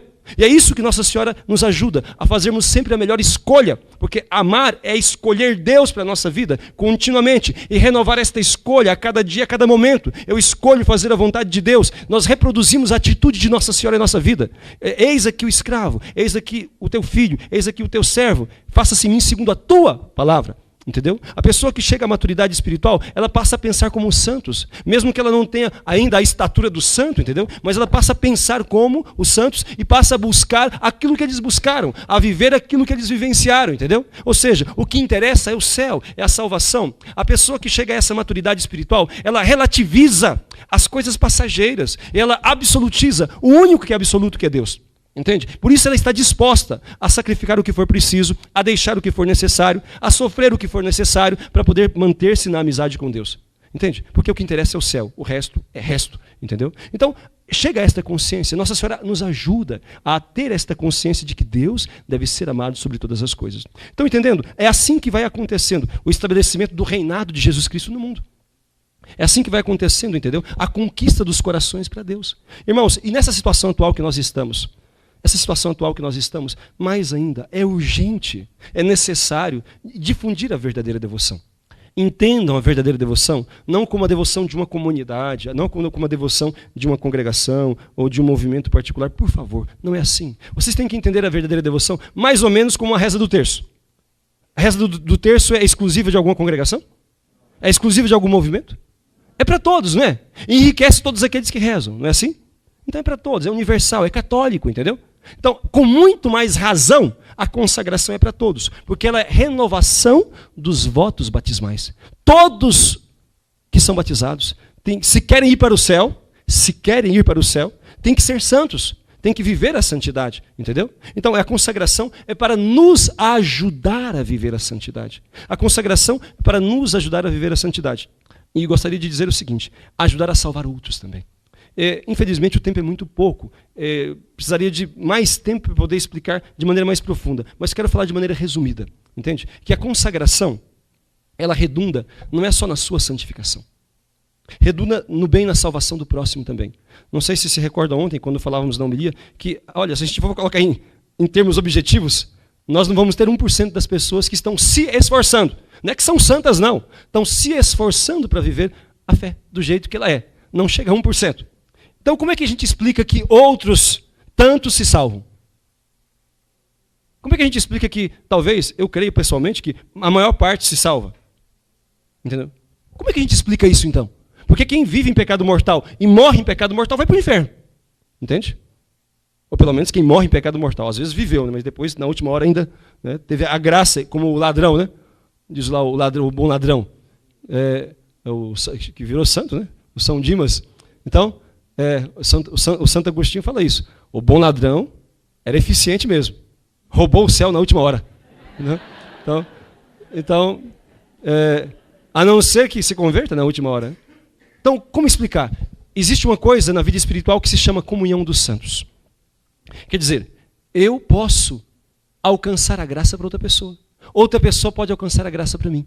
Pela minha oração, pelo meu sacrifício, pela minha intercessão, entendeu? Isso pode acontecer. Sabe? Então, uma pessoa que não merece, uma pessoa que, olha, não vai à missa, não reza, vive por aí, não confessa, entendeu? Não está nem para isso, não está nem para Deus, o projeto dela é totalmente outro, entende? De repente, um acidente. Vem lá, a pessoa está ali agonizando, etc. E, de repente, aquela pessoa pode se salvar. Não porque ele mereceu, porque aquela pessoa iria, objetivamente, ela morreria e iria para o inferno. Só o fato de não ir à missa, só o fato de viver em muitos pecados e vícios, etc., ela iria se condenar. Mas alguém rezou por ela. Alguém mereceu por ela, talvez a mãe, talvez o irmão, talvez uma pessoa lá na China, talvez alguém lá nos Estados Unidos, talvez alguém na África, alguém aqui, não sei, entende? Alguém alcançou para aquela pessoa que estava em pecado mortal, que estava fora da graça de Deus, alguém alcançou para aquela pessoa a graça do arrependimento ainda antes dela morrer, entendeu?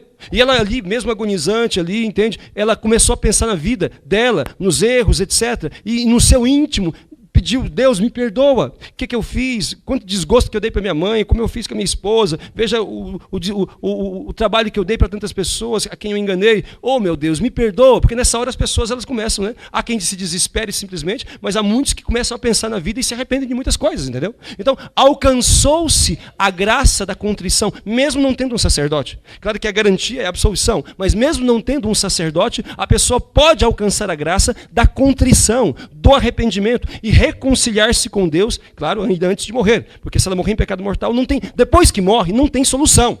Quem morre em pecado mortal vai para o inferno, e de lá ninguém sai, entendeu? O problema do inferno, irmãos, é que ele é para sempre, entende? É eterno, né? Se caísse lá, desse uma torradinha lá, né? Depois pudesse sair, mas não é dessa forma, entendeu?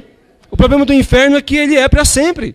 Então, é muita estupidez, é falta de inteligência perder o céu e ficar para sempre no inferno por causa de prazeres mundanos, entendeu? Por causa de diversões, por causa de ali gozar a felicidade, entre aspas, deste mundo, entendeu? É estupidez, é falta de inteligência. Perder a felicidade eterna por causa de tão pouco, entendeu? Alguns anos aí de desfrute de coisas que são passageiras. Ficar depois para sempre sendo atormentado, espetado ali pelo demônio no inferno, não vale a pena. Entende? Então, muitas pessoas podem alcançar ainda antes de morrer a graça da salvação, graças à intercessão de outros, entende? E aí o que acontece? Vocês devem ter ouvido falar do testemunho da Glória Polo. Quem já ouviu? Levante a mão. Olha, quase todo mundo. Glória a Deus, né? Então vocês sabem o que aconteceu com ela. Atenção, caiu um raio, né, na cabeça dela e matou o sobrinho no campus da universidade. Ela estava fazendo especialização. Ela é dentista. Caiu, então, um raio na cabeça dela, né? E ela ficou em estado de coma, aquilo que se chama morte clínica, que ontem o professor Humberto estava falando, né? Que não é exatamente uma morte, mas ficou em morte clínica, quer dizer, funcionava só com os aparelhos. Entendeu? E quem entrou por dentro, o raio, de tal forma, imagine o que é uma descarga elétrica dessa. Durante 15 minutos, não se podia tocar para socorrê-la, porque dava choque forte. Entendeu? Ficava assim, pulando, entendeu? Durante 15 minutos, quando aconteceu o acidente, caiu neles o raio. O outro morreu, também ficava lá pulando, e ela também, entendeu? Só que ela ainda estava viva, ainda respirava. Então levaram e ela ficou nos aparelhos, né? E durante essa chamada, entre aspas, morte clínica, né? Apenas sobrevivendo pelos aparelhos, ela teve uma experiência mística. Uma experiência mística, entendeu? Na qual ela foi julgada por Deus. Ela passou pelo juízo e foi condenada ao inferno. Entendeu? E Jesus foi explicando para ela por que ela estava sendo condenada ao inferno. Entende? Ele percorreu do 1º ao 10º mandamento, como que ela tinha transgredido. E olha que ela ia à missa todo domingo. Entende? Olha só. Ia à missa todo domingo, mas vivia como pagão. Entendeu? Vivia como uma pessoa pagã, mundana. É o retrato da maior parte dos católicos de hoje. Eu acho muito interessante que o povo lê este livro, sabe, o testemunho dela, e o povo de igreja, porque a maior parte acha que são grandes católicos, pessoas de profunda fé, entende? E ela vivia do jeito que a maior parte do povo que vai à igreja hoje vive, e foi condenada ao inferno. Por quê? Porque ela era mundana, ia à igreja, mas não vivia conforme os ensinamentos de Cristo, não vivia conforme aquilo que a igreja ensinava, entendeu? Mundana, e ela foi condenada ao inferno. E então, mas antes de receber a sentença final, o que aconteceu? Durante este acontecimento, isso foi num dia, e claro, um evento como esse vira notícia, né? Imagine só, caiu um raio na cabeça da pessoa no meio do campus da universidade. Virou notícia e passou nos jornais, inclusive no jornal impresso. E aí, um homem, olha só, por que ela foi salva? Um velhinho, um senhor, um campesinho, um camponês que vivia no campo, portanto, e veio à cidade. Homem de profunda fé, simples e de profunda fé. Veio à cidade participar da missa e fazer uma comprinha, entendeu? Veio, participou da missa. Um detalhe interessante, participou da missa e ele tinha 2 notas. Lá na Colômbia, é colombiano, lá a moeda é pesos. Uma nota de 10 mil pesos e uma de 5 mil pesos. Né? Então, você corresponderia talvez R$10 e R$5. Então, no ofertório ele deu a de 10. Quem é que faz isso hoje, hein? As pessoas escolhem a moedinha mais pequena para colocar, etc. Né? Então, só sai tartaruguinha, né? Tartaruguinha. De vez em quando tem um miquinho lá. Onça, muito raro. Peixe está em extinção. Né? Então, interessante, né? Assim, mostrando a generosidade dele, né? Assim, a maneira como ele media as coisas. Quer dizer, para Deus o melhor. Interessante isso, né? É só um detalhe, para mostrar que ele era um homem devoto. Então, ele participou da missa, deu lá o seu ofertório direitinho, saiu da missa, entendeu? Primeiro foi a missa, olha aí. Primeiras coisas de Deus, né? Então, e depois que foi a missa, foi fazer a compra dele. O que ele queria comprar? 1 quilo de sal e uma rapadura. E na rapadura, embrulhada, entendeu? Estava lá, foi embrulhada com o jornal do dia anterior. Estava a notícia do acidente da Glória Polo. Ele pegou aquilo, viu aquilo, desembrulhou assim e leu. E ele sentiu uma grande compaixão, sabe? Uma grande compaixão. E ele dirigiu uma oração a Deus. Falou, Senhor, salva esta minha irmãzinha. Salva esta minha irmãzinha e eu irei, porque ela dizia que ela estava internada. Um tinha morrido e ela estava internada. Salva esta minha irmãzinha e eu irei fazer uma peregrinação ao santuário tal, etc. Irmãos, foi esta oração que mereceu a ela a graça de retornar. Entende? Ela iria para o inferno, mas alguém intercedeu por ela. Alguém mereceu por ela a graça do arrependimento. E Cristo deu esta oportunidade para que ela pudesse depois dar o testemunho dela em tantos lugares do mundo, como ela tem feito. Há uns 4 meses atrás, em agosto, mais, né? Estive lá em agosto estive lá com ela na Colômbia. Fui fazer uma missão e estive lá com ela. E a gente conversava sobre esse assunto.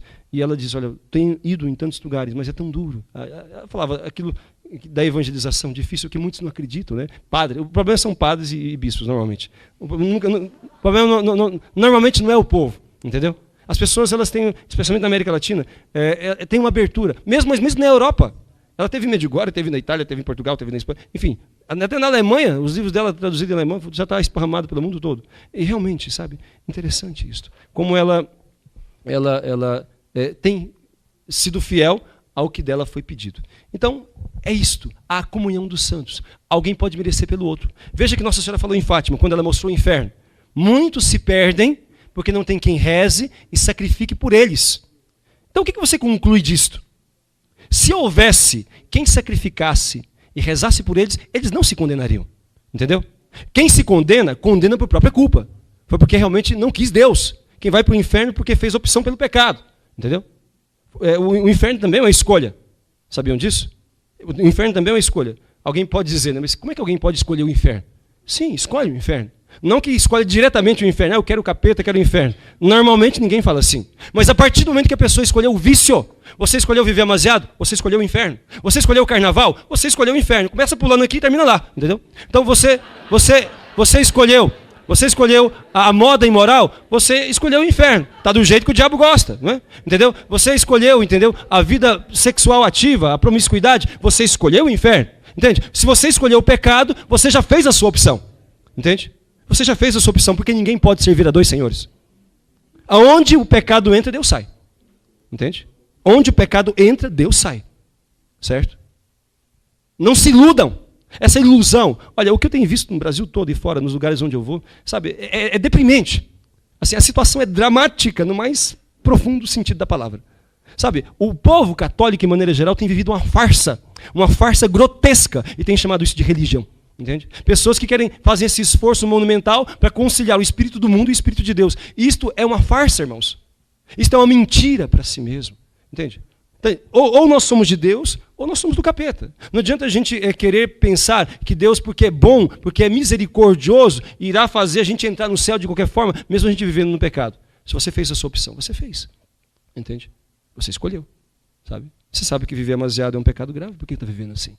Você sabe que pornografia, prostituição é um pecado grave? Por que você está com essa prática? Eu não estou falando aqui, irmãos, de fraqueza. Nós temos fraqueza, entendeu? Tentações, seja em qualquer campo, contra a pureza, contra a humildade, contra a caridade. Nós todos temos tentações. Eu não estou dizendo de fraqueza e tentações que nós temos e que estamos lutando para poder superar. Eu não estou falando disso, não. Eu estou dizendo de um estado de acomodação no pecado, entendeu?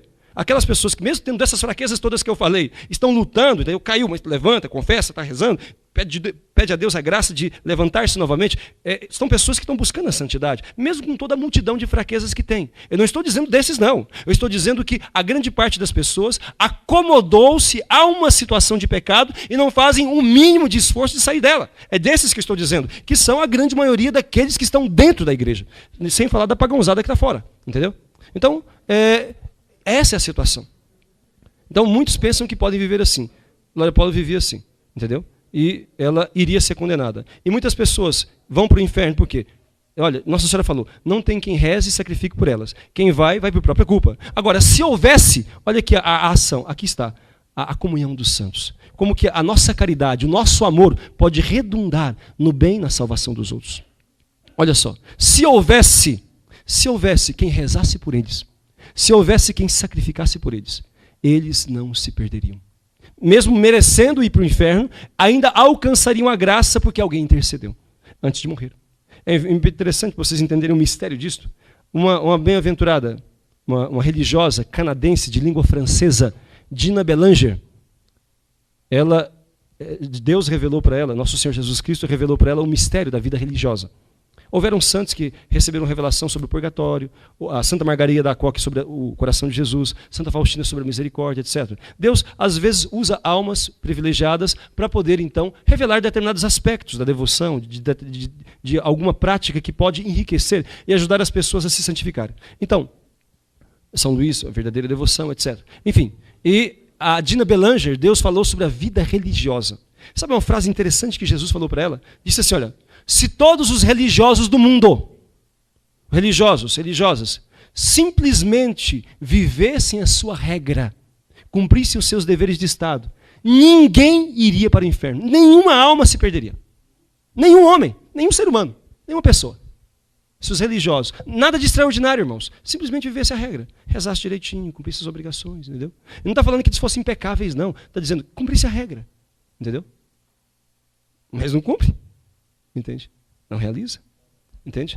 Veja, a regra deles, cada um tem a sua regra de vida, né? Cada congregação tem o seu carisma, tem a sua missão. Se os religiosos, está entendendo o que eu estou falando? Religiosas, né? Pessoas consagradas a Deus, a vida toda a Deus, se eles cumprissem a missão deles, ninguém iria para o inferno, nenhuma pessoa se perderia. Se todos os religiosos vivessem bem, entendeu? Mas não vivem. Você está entendendo como que poucos que são fiéis podem salvar muitos, mas muitos mesmos. Quantos religiosos que existem no mundo? Vamos fazer aqui a conta para vocês entenderem. Então, existe mais ou menos aí um pouco mais de 1 milhão de religiosos. Existe no mundo 410 mil padres. 410 mil padres existem no mundo todo. Religiosas são mais numerosas, são mais do que o dobro de padres. São mais ou menos aí 1.200.000, alguma coisa assim, de religiosas, mulheres consagradas a Deus numa vida de total consagração.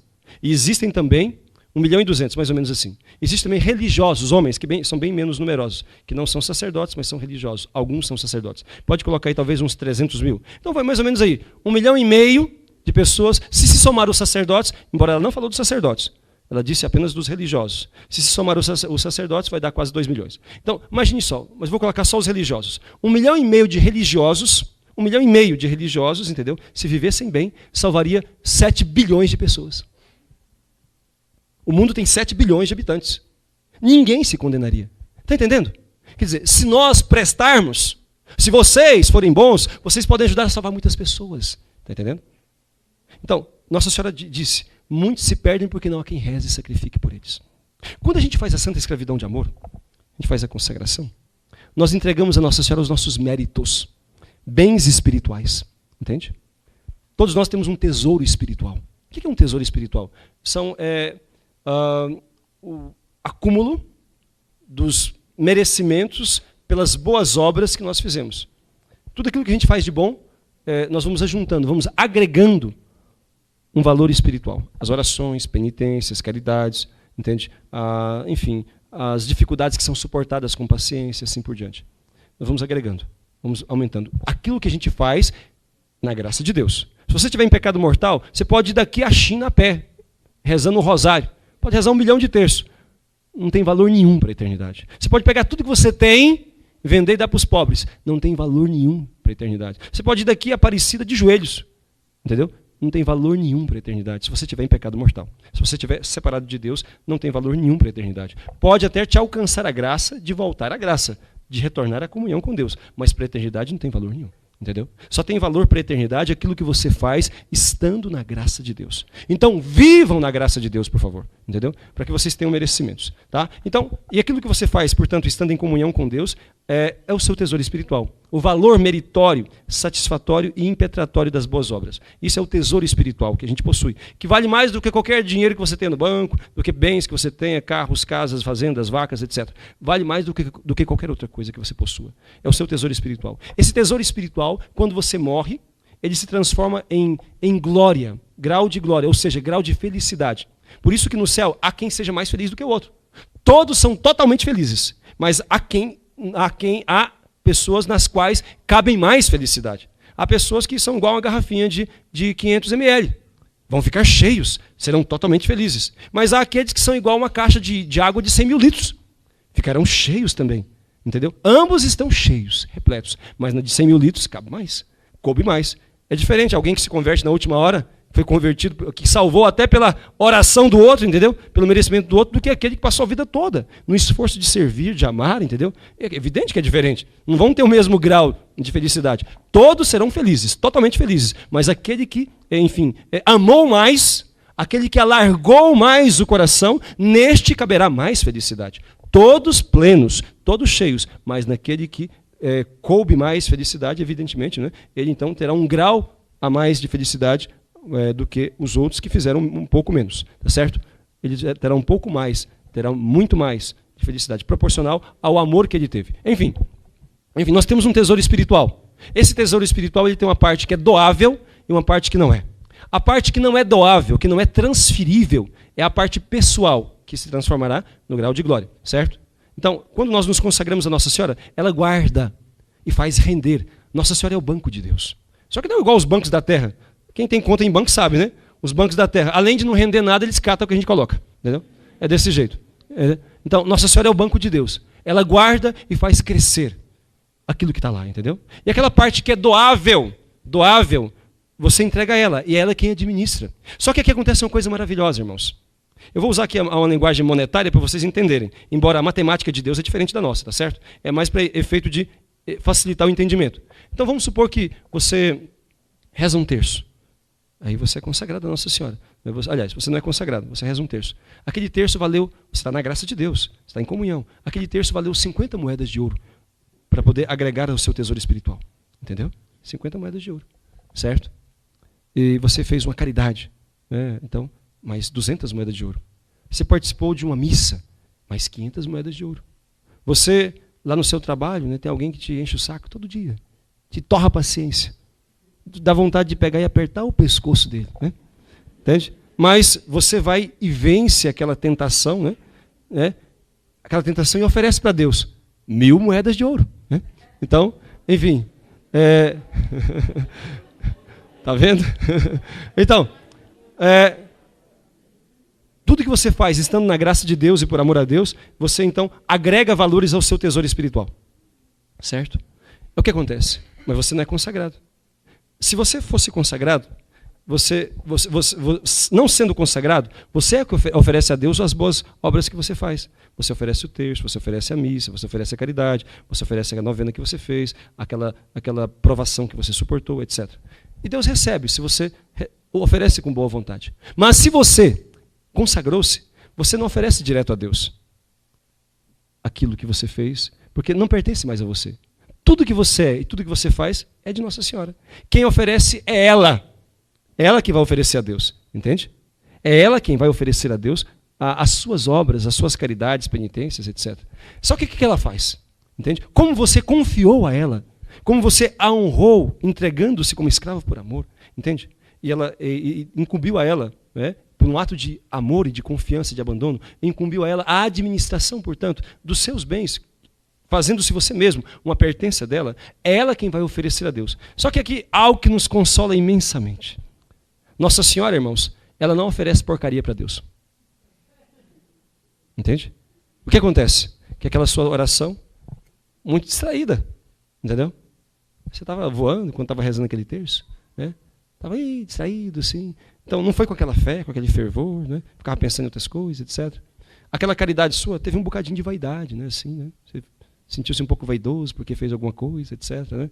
Enfim, aquela sua penitência ainda você não foi perfeito o oferecimento, ainda teve um bocado ainda de imperfeição, de má vontade, mas enfim, mas ofereceu. O que Nossa Senhora faz? Pega aquelas suas obras, todas, purifica, tira essas partes imperfeitas, entendeu? Purifica, torna-a digna de Deus, reveste com os méritos dela e oferece a Deus como sendo dela. Então aquele terço seu que você receberia 50 moedas de ouro por ele, agora é 1.000, entendeu? Sabe? Aquela caridade que você receberia 200, agora é 5.000, sabe? Aquela missa, agora é 10.000, e assim por diante, entende? Então quer dizer, você recebe muito mais, porque Nossa Senhora oferece a Deus como sendo dela, e Deus recebe como sendo dela, entende? E aí, o que tem mais valor? Um terço que Nossa Senhora oferece a Deus ou um terço que eu ofereço a Deus? Tem comparação? Está entendendo? Então isso leva a um aumento admirável dos méritos, entende? Seja da parte própria, pessoal, intransferível, seja da parte doável, entende? E assim ela passa a ter meios para socorrer as almas. Porque quando você não é consagrado, você oferece a sua oração por quem você quer, pelas pessoas que você quiser, entendeu? Na verdade, mesmo sem saber, todo dia a gente exerce isso, né? Quando você reza um terço, oferece pela conversão de alguém, você está fazendo a doação dos seus méritos, entendeu? Da parte doável. Você participa de uma missa, oferece por alguém, você está doando dos seus méritos. Você está oferecendo os méritos daquela missa, aquela parte que é doável, por aquela pessoa que está precisando, por aquela família, por aquele amigo que estava passando por dificuldade, etc. Entende? Na verdade, as pessoas fazem isso todo dia, só que não sabem o que estão fazendo, né? Entende? E claro que Deus recebe, se é feito com boa vontade e na graça dele, entende? Agora, quando nós entregamos tudo a Maria, não somos nós que vamos oferecer o terço, a missa, a caridade, a penitência, nesta ou naquela outra intenção. Sabe o que acontece? Muitas vezes nós rezamos por intenções, por coisas que não são urgentes e que não são necessárias. Às vezes rezamos por boas causas, sempre por boas causas, supostamente, né? Mas às vezes coisas que não são urgentes, coisas que não são necessárias. Quer ver um exemplo que eu dou em cada consagra que eu faço? Então, é interessante. Tem uma irmã da nossa fraternidade, a Arca de Maria, que ela quando ela entrou, tinha 16 anos, fervorosíssima, até hoje graças a Deus, né? Já tem 10 anos que ela entrou na fraternidade, né? Faz 10 anos junto com a fraternidade esse ano, de vida religiosa. E ela é fervorosa, muito fervorosa, aquelas almas assim de fogo, e ela rezava muito, e reza até agora, até hoje, e ela rezava por uma causa muito especial. Ela tinha pena do diabo, ela rezava para ele sair do inferno, entendeu? Para ele se converter, entendeu? Ela rezava pela conversão do capeta, entendeu? Sabe? Aí quando ela entrou no convento e começou a ter as catequeses, né? Ela descobriu que o capeta, ele não se converte, ele é inconversível, entendeu? Sabe? Então, quer dizer, não adiantava oferecer orações por ele, entendeu? Há pessoas que, do outro lado, rezam pela alma do pai, da mãe, do filho, do avô, entende? E ele já está lá no céu faz tempo, entendeu? Entende? Só que a pessoa não sabe, né? Ou então reza por um fulano, por um amigo, por um parente, entendeu? Que já está no inferno também já faz tempo, entendeu? Só que a pessoa não sabe, quer dizer, não tem necessidade, mas a gente não sabe, né? Não sabe, a gente tem que rezar mesmo porque não sabe, né? Então, mas Nossa Senhora sabe. Ela sabe. E quando a gente entrega tudo a ela, ela sabe o que é mais urgente, ela sabe o que é mais necessário, entendeu? Então ela aplica as nossas orações, as nossas boas obras, entendeu? Os méritos, aquela parte doável, por aquelas pessoas por aquelas causas, aquelas necessidades mais urgentes, entende? Agora, dentre as necessidades, a mais urgente é a salvação dos pecadores que estão em perigo de condenação, entende? Imagine quantas pessoas que morrem todos os dias. Quantas pessoas morrem todos os dias? São centenas de milhares que morrem todos os dias. Quantos estão preparados? Quantos estão preparados para enfrentar o juízo? Quantos que estão na graça de Deus? Quantos? Entende? Quantas pessoas todo dia estão agonizando para morrer? São, portanto, centenas de milhares. Entende? E aí? Quer dizer, quem morre em pecado mortal vai para o inferno. Entende? Então a necessidade mais gritante é esta. Então, alcançar a graça para a conversão daqueles que estão ali na doença, que vão morrer, etc. Entende? Então Nossa Senhora, ela, na sua missão de mãe, dada pelo próprio Cristo, ela faz de tudo para salvar o maior número de filhos. Foi por isso que ela disse, olha, muitos se condenam porque não tem quem reze e sacrifique por eles. Então, se houvesse mais pessoas que rezassem e sacrificassem, eles poderiam ser salvos, mesmo não tendo pessoalmente alcançado o merecimento. Alguém iria merecer por eles, entendeu? Alguém tem que pagar a conta, irmãos. Entende? Alguém tem que alcançar aquela graça, entende? Então, e esta graça é alcançada pelos méritos, orações, penitências e boas obras. Está entendendo? Então, o que acontece é o quê? Nossa Senhora é este grande banco de Deus. A todos os dias, melhor ainda, todos os momentos, Nossa Senhora, ela vai ali, rapa o que tem. Entende? Para poder alcançar. Ela pega lá, vamos dizer, aquelas moedas todas ali, aquele tesouro, e, entre aspas, compra, adquire aquela graça para aquele indivíduo lá, que tem 30 anos que não confessa. Entendeu? Que se morrer daquela forma, está doente e está agonizando, se morrer vai para o inferno. Então, um grande pecador vai gastar mais moedas, entendeu? Então, o outro lá, que já está afastado faz tempo, entendeu? Imagine um padre que está agonizando, está em pecado mortal. Quantas moedas que não vão gastar para resgatar aquele homem, entendeu? Entende? Então, e assim por diante. Agora, o que acontece? Ela rapa toda hora, só que não tem méritos suficientes, entendeu? Entende? Não tem suficientes. Então, ela faz o que é necessário, aliás, o que é possível. Mas ela precisa das nossas orações. Então tem Medjugorje, que não é ainda aprovada pela igreja, mas também não é desautorizada, entendeu? Portanto, eu creio pessoalmente, e eu cito, embora há outras fontes que a gente poderia citar, mas a palavra dela aqui é muito, muito exata. Ela diz assim, Nossa Senhora fala assim, eu preciso das vossas orações para salvar os meus pobres filhos pecadores. O Papa Pio XII, numa encíclica sobre a igreja, ele diz assim, é um mistério, como muitos se salvam, não pelos seus méritos, mas graças aos méritos de outros. Quer dizer, Nossa Senhora dizia, eu preciso das vossas orações para salvar os meus pobres filhos pecadores. Então está faltando méritos, entendeu? Nós fizemos esse encontro aqui ano passado, foi com menos pessoas, foi mais, inclusive nesse mesmo local, sabe? E aí a gente falava, Francisco, cadê você, Francisco? Aí, sabe que o inventor dessa coisa aqui foi o Francisco, viu? Começou 3 anos atrás. A gente fazia alguma coisa para poder divulgar a consagração, para ajudar a santificar nosso povo. E a gente conversava sobre a necessidade, então, de difundir, de popularizar, ainda mais 300 anos do tratado, etc. Né? E aí falávamos sobre a necessidade de fazer as pessoas compreender a importância de se fazer a consagração e doar os seus méritos. Aí fizemos um slogan, eu fiz um artigo, escrevi no começo do ano passado, um artigo que era assim, né? Ajude a salvar almas, doe seus méritos. Entendeu? Seja um escravo por amor. Doe os seus méritos a Nossa Senhora. E ela terá meios, recursos, está entendendo? Vocês estão entendendo o que eu estou falando? Ela terá recursos para poder salvar as almas, está entendendo? Os méritos que nós colocamos à disposição dela. Porque nós não vamos oferecer mais em intenção nenhuma. Entende? Mas e meu esposo, e meu filho, e os meus amigos que me pedem oração? Você vai oferecê-los a Nossa Senhora. É muito mais eficiente. Você não vai oferecer o terço pelo filho, a missa pelo esposo, a novena por aquela família. Não. Você vai oferecer o seu filho, o seu esposo, aquela família, a Nossa Senhora. E ela cuidará muito melhor do que você cuidaria. Não precisa ter medo. E quanto aos méritos, você entrega a Nossa Senhora e ela saberá o que fazer com eles. Entendeu? Tá? Ela saberá o que fazer. Ela aplicará naquilo que é mais urgente e necessário. Só que está faltando doadores. Está faltando méritos. Muitos se perdem porque não tem quem reze e sacrifique por eles. Imagine uma situação. Prestem muita atenção agora. Imagine uma situação seguinte. Imagine se houvesse na sua cidade, vamos supor que a sua cidade tem lá 1 milhão de habitantes, assim, alguma coisa assim, e houvesse um bombardeio na sua cidade. Entendeu? Ou houvesse lá uma guerra, um bombardeio na sua cidade. E tivesse um grande hospital do qual você fosse o diretor ou diretora do hospital. E chegam muitas pessoas feridas e é necessário, centenas de pessoas, talvez milhares, ali feridas, entendeu? E que precisam de doação de sangue. E se não chegar sangue, aquelas pessoas vão morrer. O que você, como diretor daquele hospital, faria? Ou diretora? O que você faria para salvar aquelas pessoas?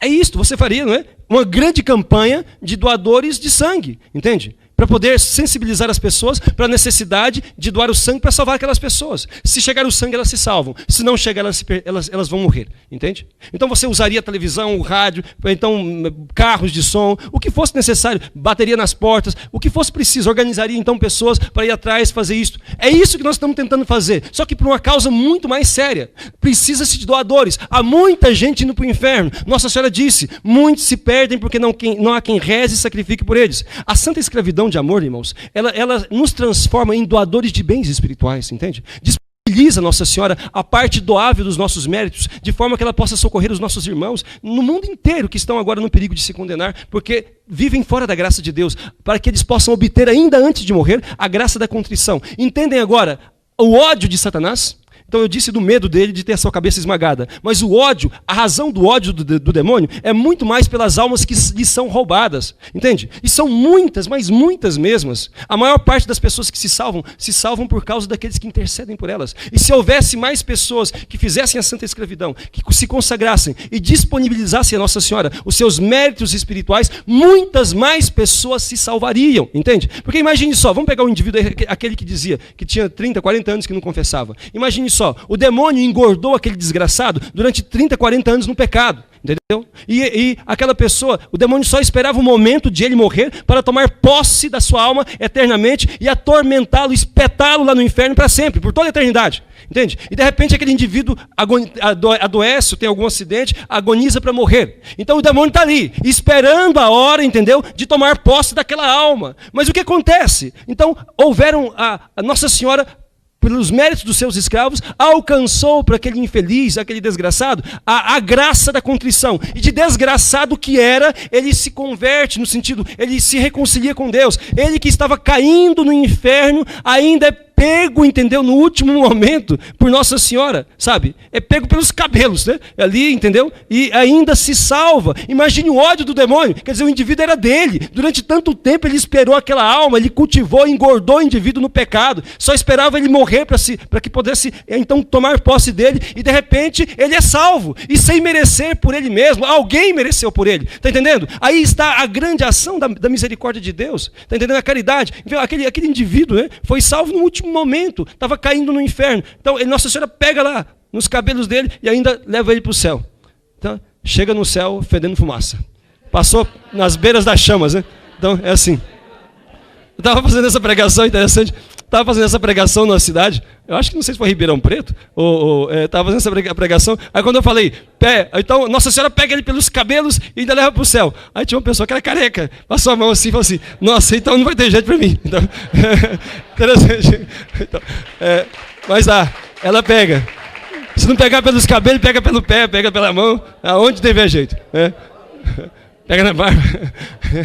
Então, é interessante. Então, está entendendo? Aí o ódio do demônio é isto. Porque por este meio, agora entendam aquilo que essa estratégia de Deus. Então, Jesus foi quem estabeleceu isso aí. Não foi o homem que inventou. E antes dele o próprio Pai. Então, a mulher e a sua descendência esmagará a cabeça da serpente. Eis aí, depois em Jesus, eis aí a tua mãe. Mulher, eis aqui os teus filhos. Entendeu? Ela nos ensinará a fazer tudo o que ele mandou. Sabe? E depois, vejam só. Nossa Senhora, ela em Fátima, quando ela disse, meu filho quer estabelecer no mundo, não é aqui, ali, em Portugal, ou nesse movimento, ou nesse grupo, no mundo, a devoção ao meu Imaculado Coração. Por quê? Porque ela quer salvar o povo, entendeu? Se as pessoas entram dentro do seu Imaculado Coração, ela os ensinará a amar a Cristo. Irmãos, o coração de Maria é o templo onde Deus e o homem se encontram.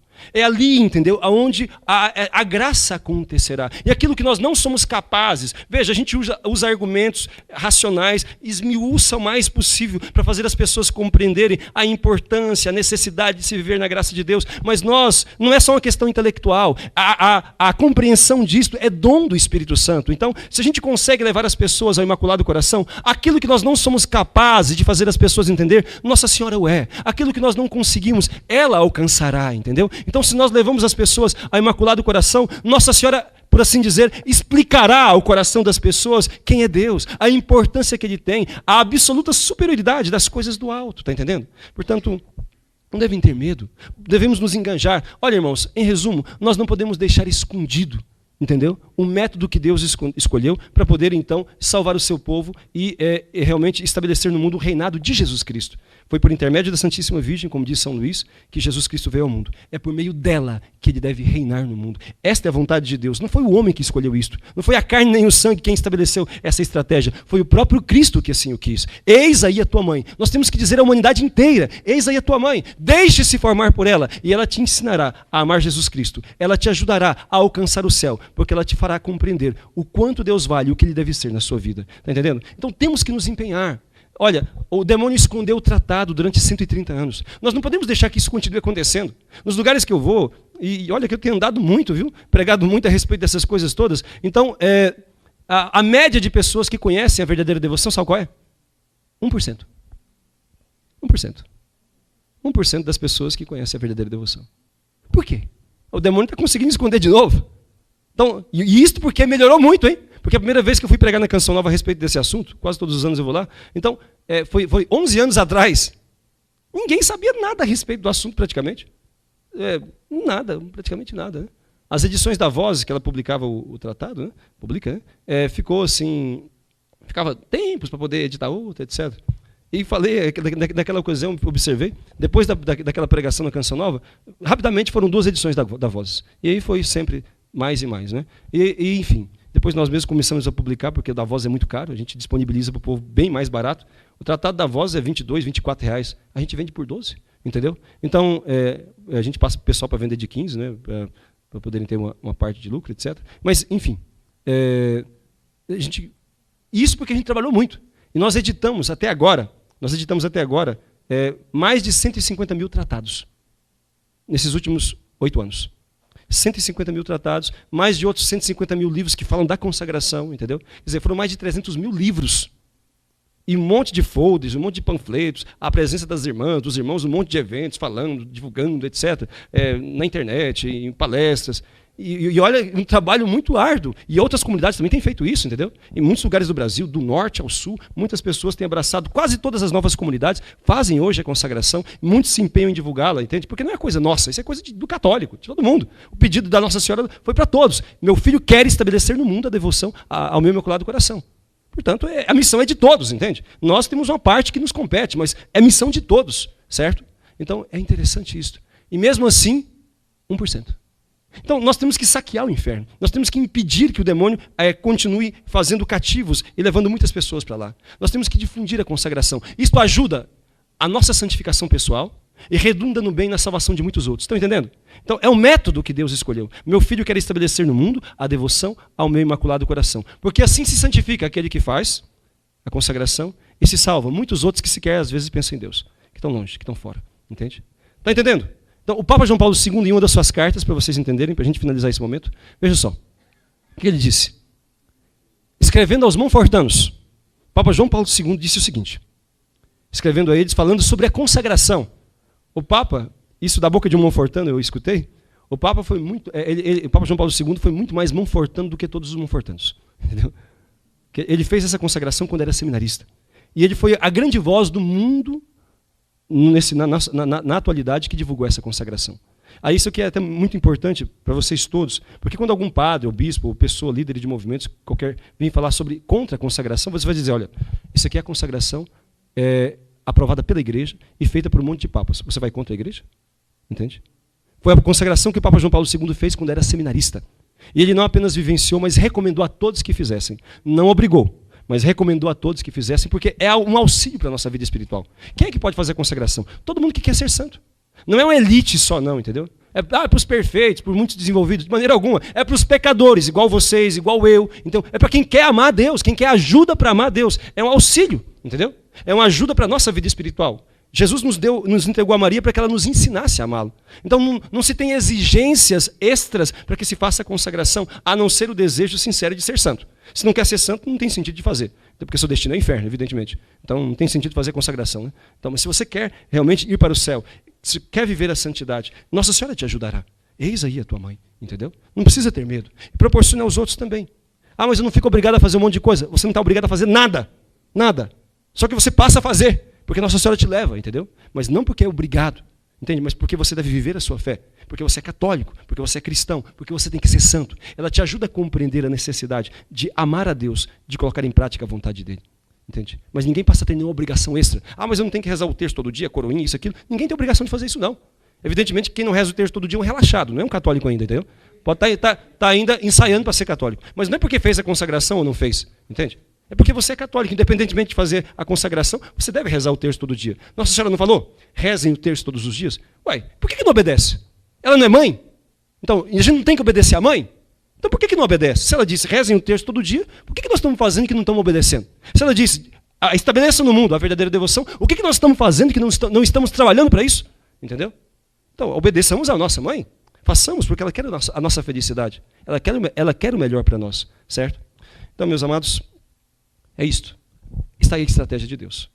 E quando a gente vive bem a fé, então a gente vai salvar vidas pro vida. Então a gente vai defender a fé. Então vamos ter coragem. Então nós vamos ter clareza maior das coisas espirituais. Nós vamos ter mais força e mais graça para evitar as tentações. E se cair, terá mais graça para levantar, entendeu? Para não ficar caído, entendeu? você terá mais docilidade à igreja. Eu vejo isso na prática. Os padres e os leigos, entendeu? Que se consagram a Nossa Senhora, que têm uma grande devoção a ela, são muito mais obedientes ao Papa. São muito mais dóceis ao que a igreja fala, entendeu? São muito mais dispostos a se sacrificarem pelas coisas de Deus. Estão mais dispostos a colocar a cara a tapa, a se sacrificar pelos direitos de Deus, entendeu? E são mais capazes de amar, de perdoar, entendeu? Porque esse pessoal que fica perseguindo a gente, nós temos que amá-los, entende? Temos que amá-los, temos que rezar por eles, entende?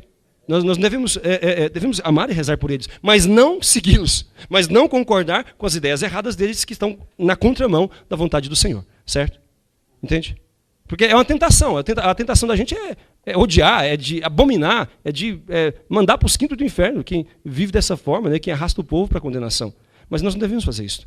Nós devemos, de fato, amar essas pessoas e condenar o erro que elas vivem ou cometem, entendeu? Com coragem. E com sabedoria, como diz o padre Paulo Ricardo, né, tem que ter estratégia, tem que saber pedir ao Espírito Santo sabedoria de como agir nas diferentes circunstâncias. Nós temos que ser políticos, sem deixar de sermos verdadeiros. Temos que ser políticos sem deixar de ser verdadeiros. Nós não devemos trair as nossas convicções, entende? Devemos ser firmes na nossa prática. Mas a gente não precisa se expor de maneira indevida. Agora, muitas vezes, nós vamos ter que nos expor. A nossa cabeça vai estar a prêmio, entendeu? Há um preço para quem quer viver a fé. Paciência, entende? Eis aqui a escrava, eis aqui o escravo do Senhor. Faça-se em mim segundo a sua palavra. Deus é poderoso o suficiente para nos guardar e nos defender. A nossa vida está na mão dele. E se nós pudermos glorificá-lo com a humilhação, com a perseguição, bendito seja Deus. Que assim seja, entendeu? Que a nossa vida possa ser útil para a causa de Deus, do jeito que ele quiser, e não da forma como nós escolhermos. Tá certo?